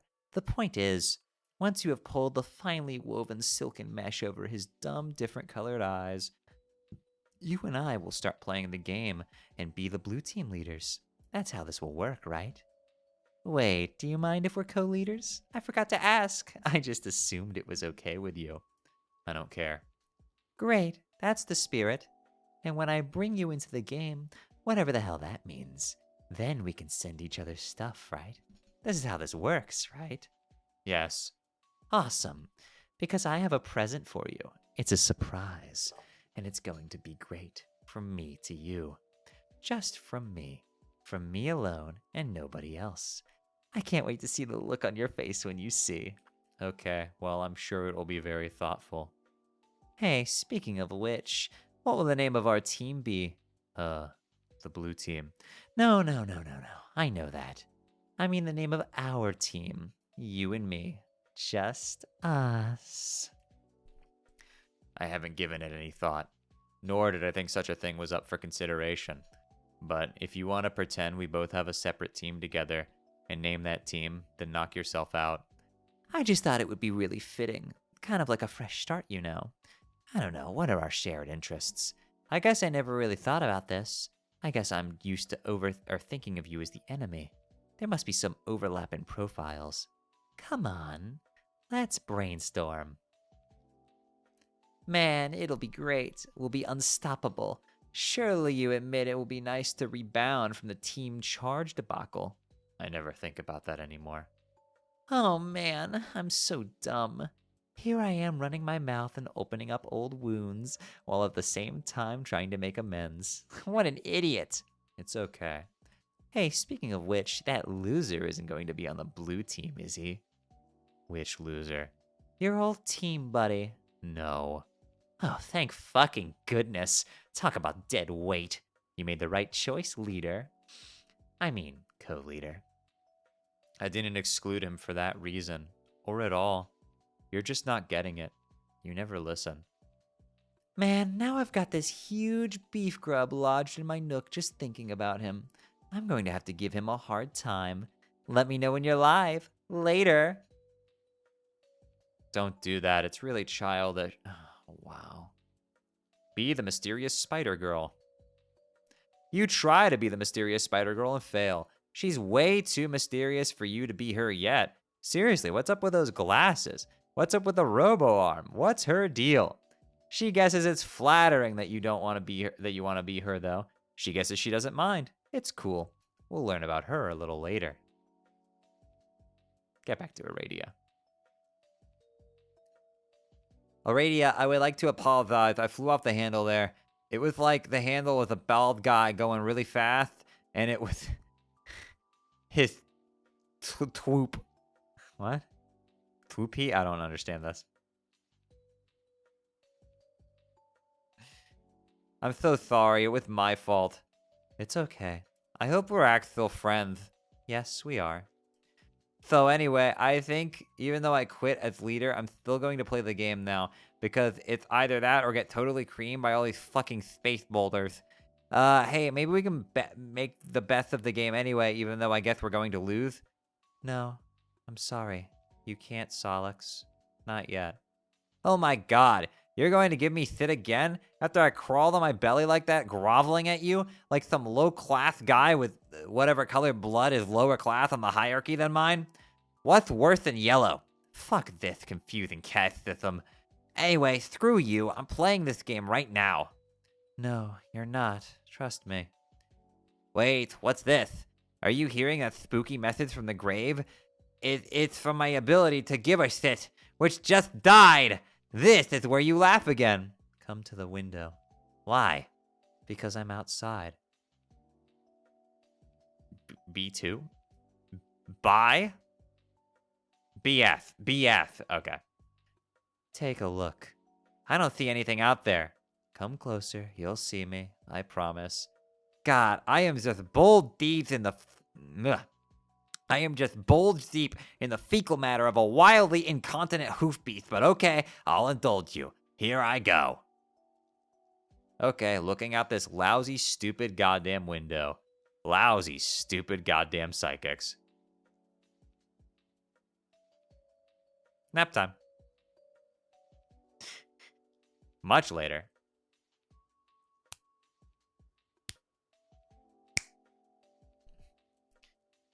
When you would finally wake up, you'll discover all of your teammates had connected to each other and entered the medium. You would be the last to enter. Your long nap would facilitate a series of important dreams that would prove essential in support of your teammates.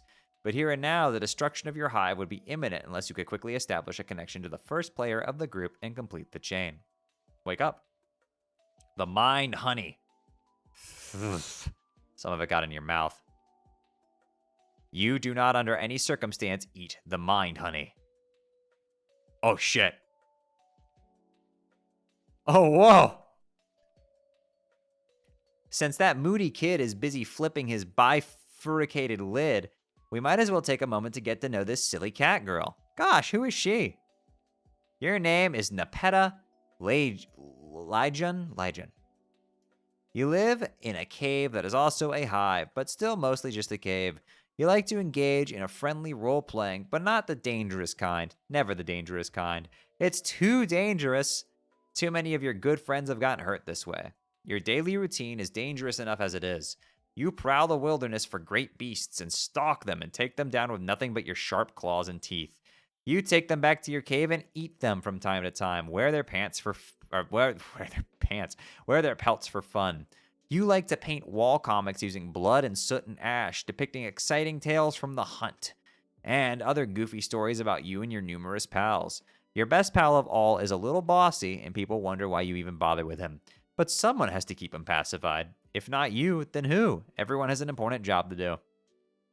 Your troll tag is Arsenic Catnip, and your speech precedes itself with the face of your Lucis, who is possibly the cutest and perhaps the bestest kitty you've ever seen.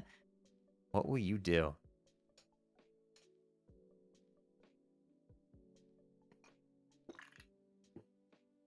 Yeah. Retrieve claws from arms. You are always wearing your claw gloves. You never know when you might encounter some unsuspecting prey.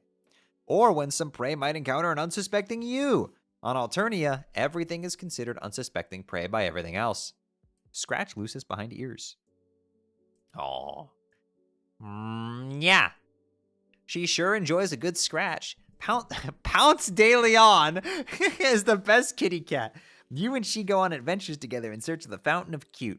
You ride your sure-pawed mount into the rugged frontier, and sometimes she rides you when she gets tired, which is frequently. It sure will be sad when she dies, but who knows when or how that'll happen. We might not even really have the time to find out. Later, there was a cave-in. Man.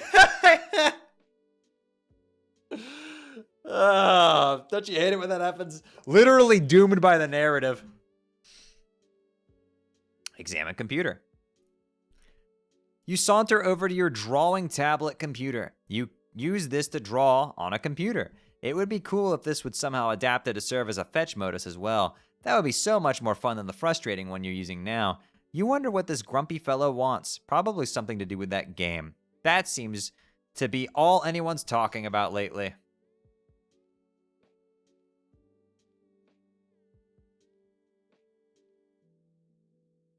Hey! AC picks up curiously. She wriggles her rear end a bit and then chases something she sees bounced into one of Karkat's shoes. Karkat can't believe he has to sink this low. Karkat can't believe he's asking an autistic girl in a cave to join his team. Karkat mystifies in infinite befuddlement over the fact that you are presently the best remaining candidate for the red team.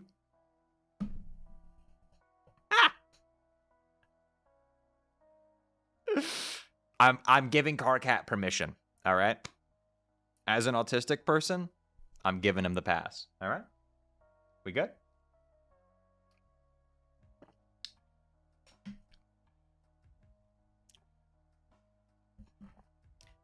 I am? I mean, AC says I am? Wondrously.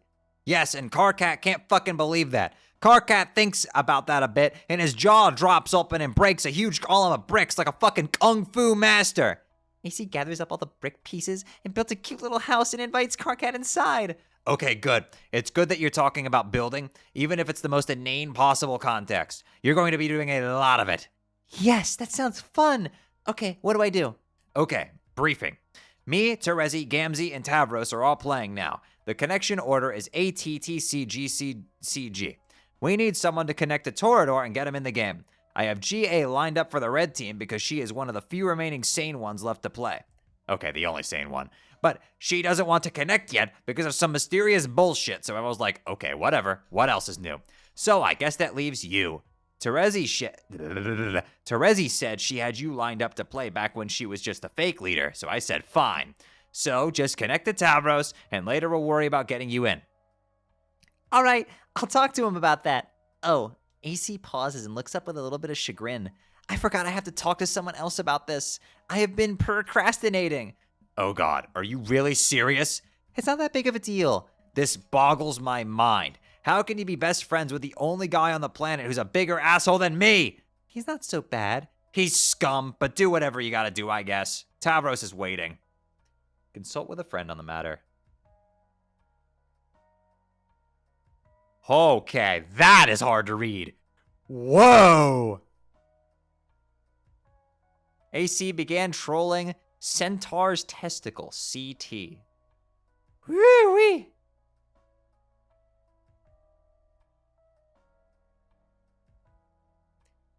AC twitches her friendly whiskers at CT. Hi. CT perplexes over where he put that important wrench that he needed for building a fancy robot or something. He says, now where did that silly old wrench go? Look, what are you expecting to accomplish with this? Deeper than that. What are you expecting to accomplish with this? Yeah, this is good. What are you expecting to accomplish with this? Oh, but look! CT peeks around the corner to find a very playful kitty has stolen the robot wrench and is now kicking it vigorously with their hind legs. This is foolishness upon 100,000 prior, equally unsolicited foolishness. You'll stop now. Rawr, you're so lame. I'm not. I'm fine. No, lame. No, I'm not. Lame. No. You've never played a You've never played a fun pretend game with me even once. Even Karkat does it sometimes, even if he does mean it in a grumpy and insincere way. But at least it's still fun. Yuck. Don't pollute my incoming data stream with his name or any sort of excremental language you pick up from his ilk. I see right through your stupid act. Who are you trying to kid? Look, how you go out of your way to use words that have X's in them so you can use your silly % signs, or use those absurd words that can shoehorn a 100 into, even if it's not strictly replacing Lou. You are so transparent. I can tell you like to play games. Deep down, you're a guy who likes to play games. I can smell a guy who likes to play games from so far away with his nose, you have no idea. If you're looking for a loophole through which you may extract concessions from me, you'll have to look elsewhere. See? What the hell? Nepeta, what did I just say about that awful language? I won't stand for it, and you'll stop.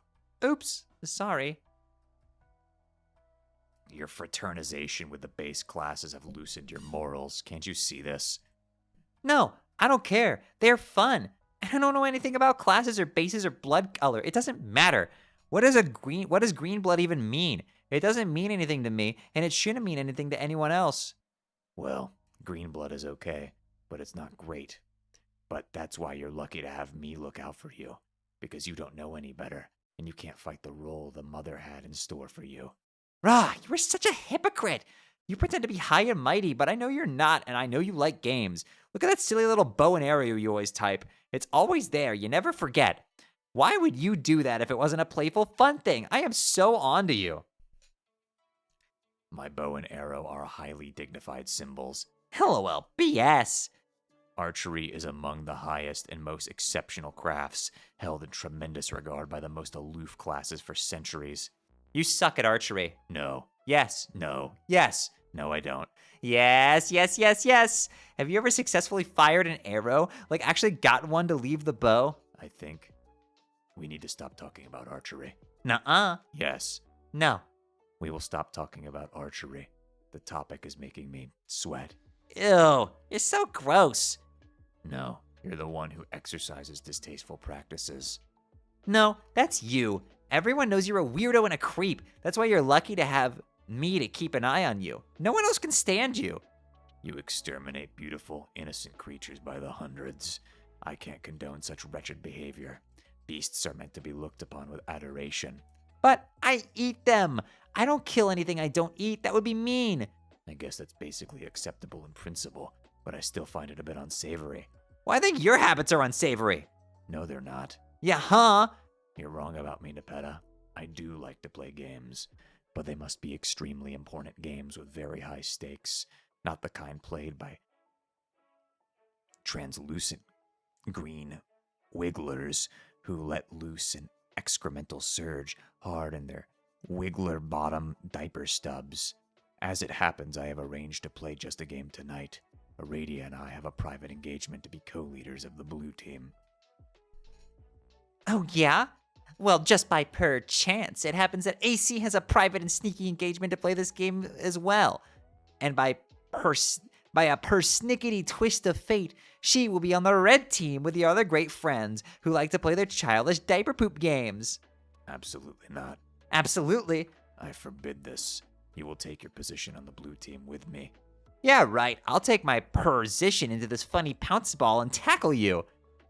That's nonsense. You're nowhere even remotely within my proximity that would be necessary to execute such a maneuver. AC rolls her eyes almost as hard as she is rolling around in this really interesting smell. The thought of you fraternizing with me and abetting those stink-blooded hooligans strikes me as a scandal beyond measure. I'm afraid you're too delicate to withstand that sort of corruption. It's forbidden. Nuh-uh. Yes, you won't. No, I will. You won't. You can't stop me. I am telling you not to, and you will be on my team. That's final. Blah. Quiet. Why do you do this? Why are you so confident about your stupid commands? Don't you know you can't actually tell me what to do? It's not like you have any special mind powers or telepathy or anything. No, I do not. And yet, you will do as I say. Yes, well, we will just see about that. Yes, we will. You will join me on my team shortly. Stand by for further instruction. You're angry, and I appreciate that, but it doesn't matter. Discussion over.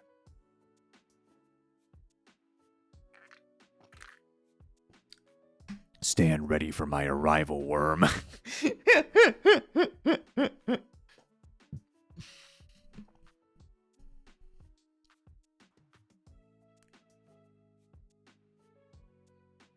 Give Tavros the bad news. AC curls up in Tavros's lap. Okay, for the time being, and for the sake of the fantasy scenario, I pretend that my cat allergies aren't that bad. AC takes a long nap and then wakes up and frowns because she has bad news. Oh no. Is what I say about the bad news, not the nap. Tavros, I'm sorry, I can't be on your team. I'm not allowed. Oh, that's okay. Then I guess he said no, yes, unfortunately. I'm just so mad. It's probably for the best, that you listened to him. I don't know. You think so? Well, if you didn't listen to him before, you might have played games with us before, and something bad might have happened to you. Perhaps, but I still feel bad. I'll find another player. It's not a big deal. Good luck, being, on the blue team. Okay, thanks.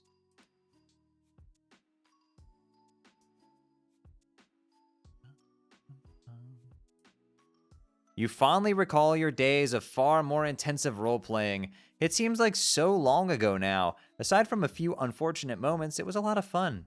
If you had to do it again, or you had to do it all over again, you suppose you would select better company. Maybe this game you're playing tonight will rekindle some of that excitement.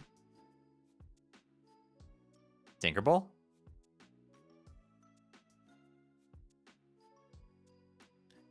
You stand in your room on a healthy pair of legs in a plucky little outfit. You are a low-level boy Skylark, and you wield an inexpensive dagger lance, which is the closest thing to a jousting lance. You can wield that is still compatible with your favorite class. You are about to play a popular game called Flarp, which, unlike most games published by major developers, was given a graceful and aesthetically pleasing name. It's a title under the extreme role-playing genre, and playing it without caution can have serious real-world consequences, but that's what makes it fun. When you activate Flarp's Grub, the campaign program for tonight will begin. Team Charge will duel Team Scourge as usual. This is going to be great.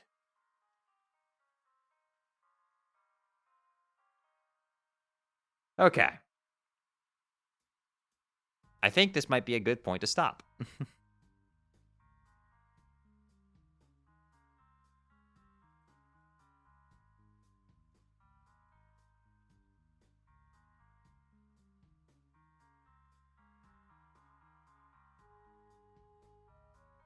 All right.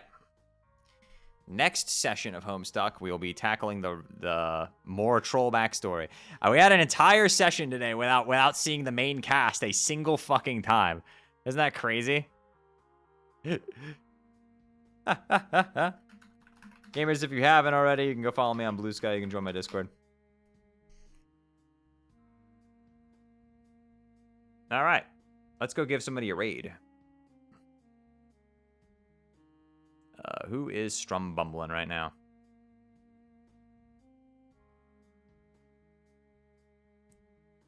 Let's see here.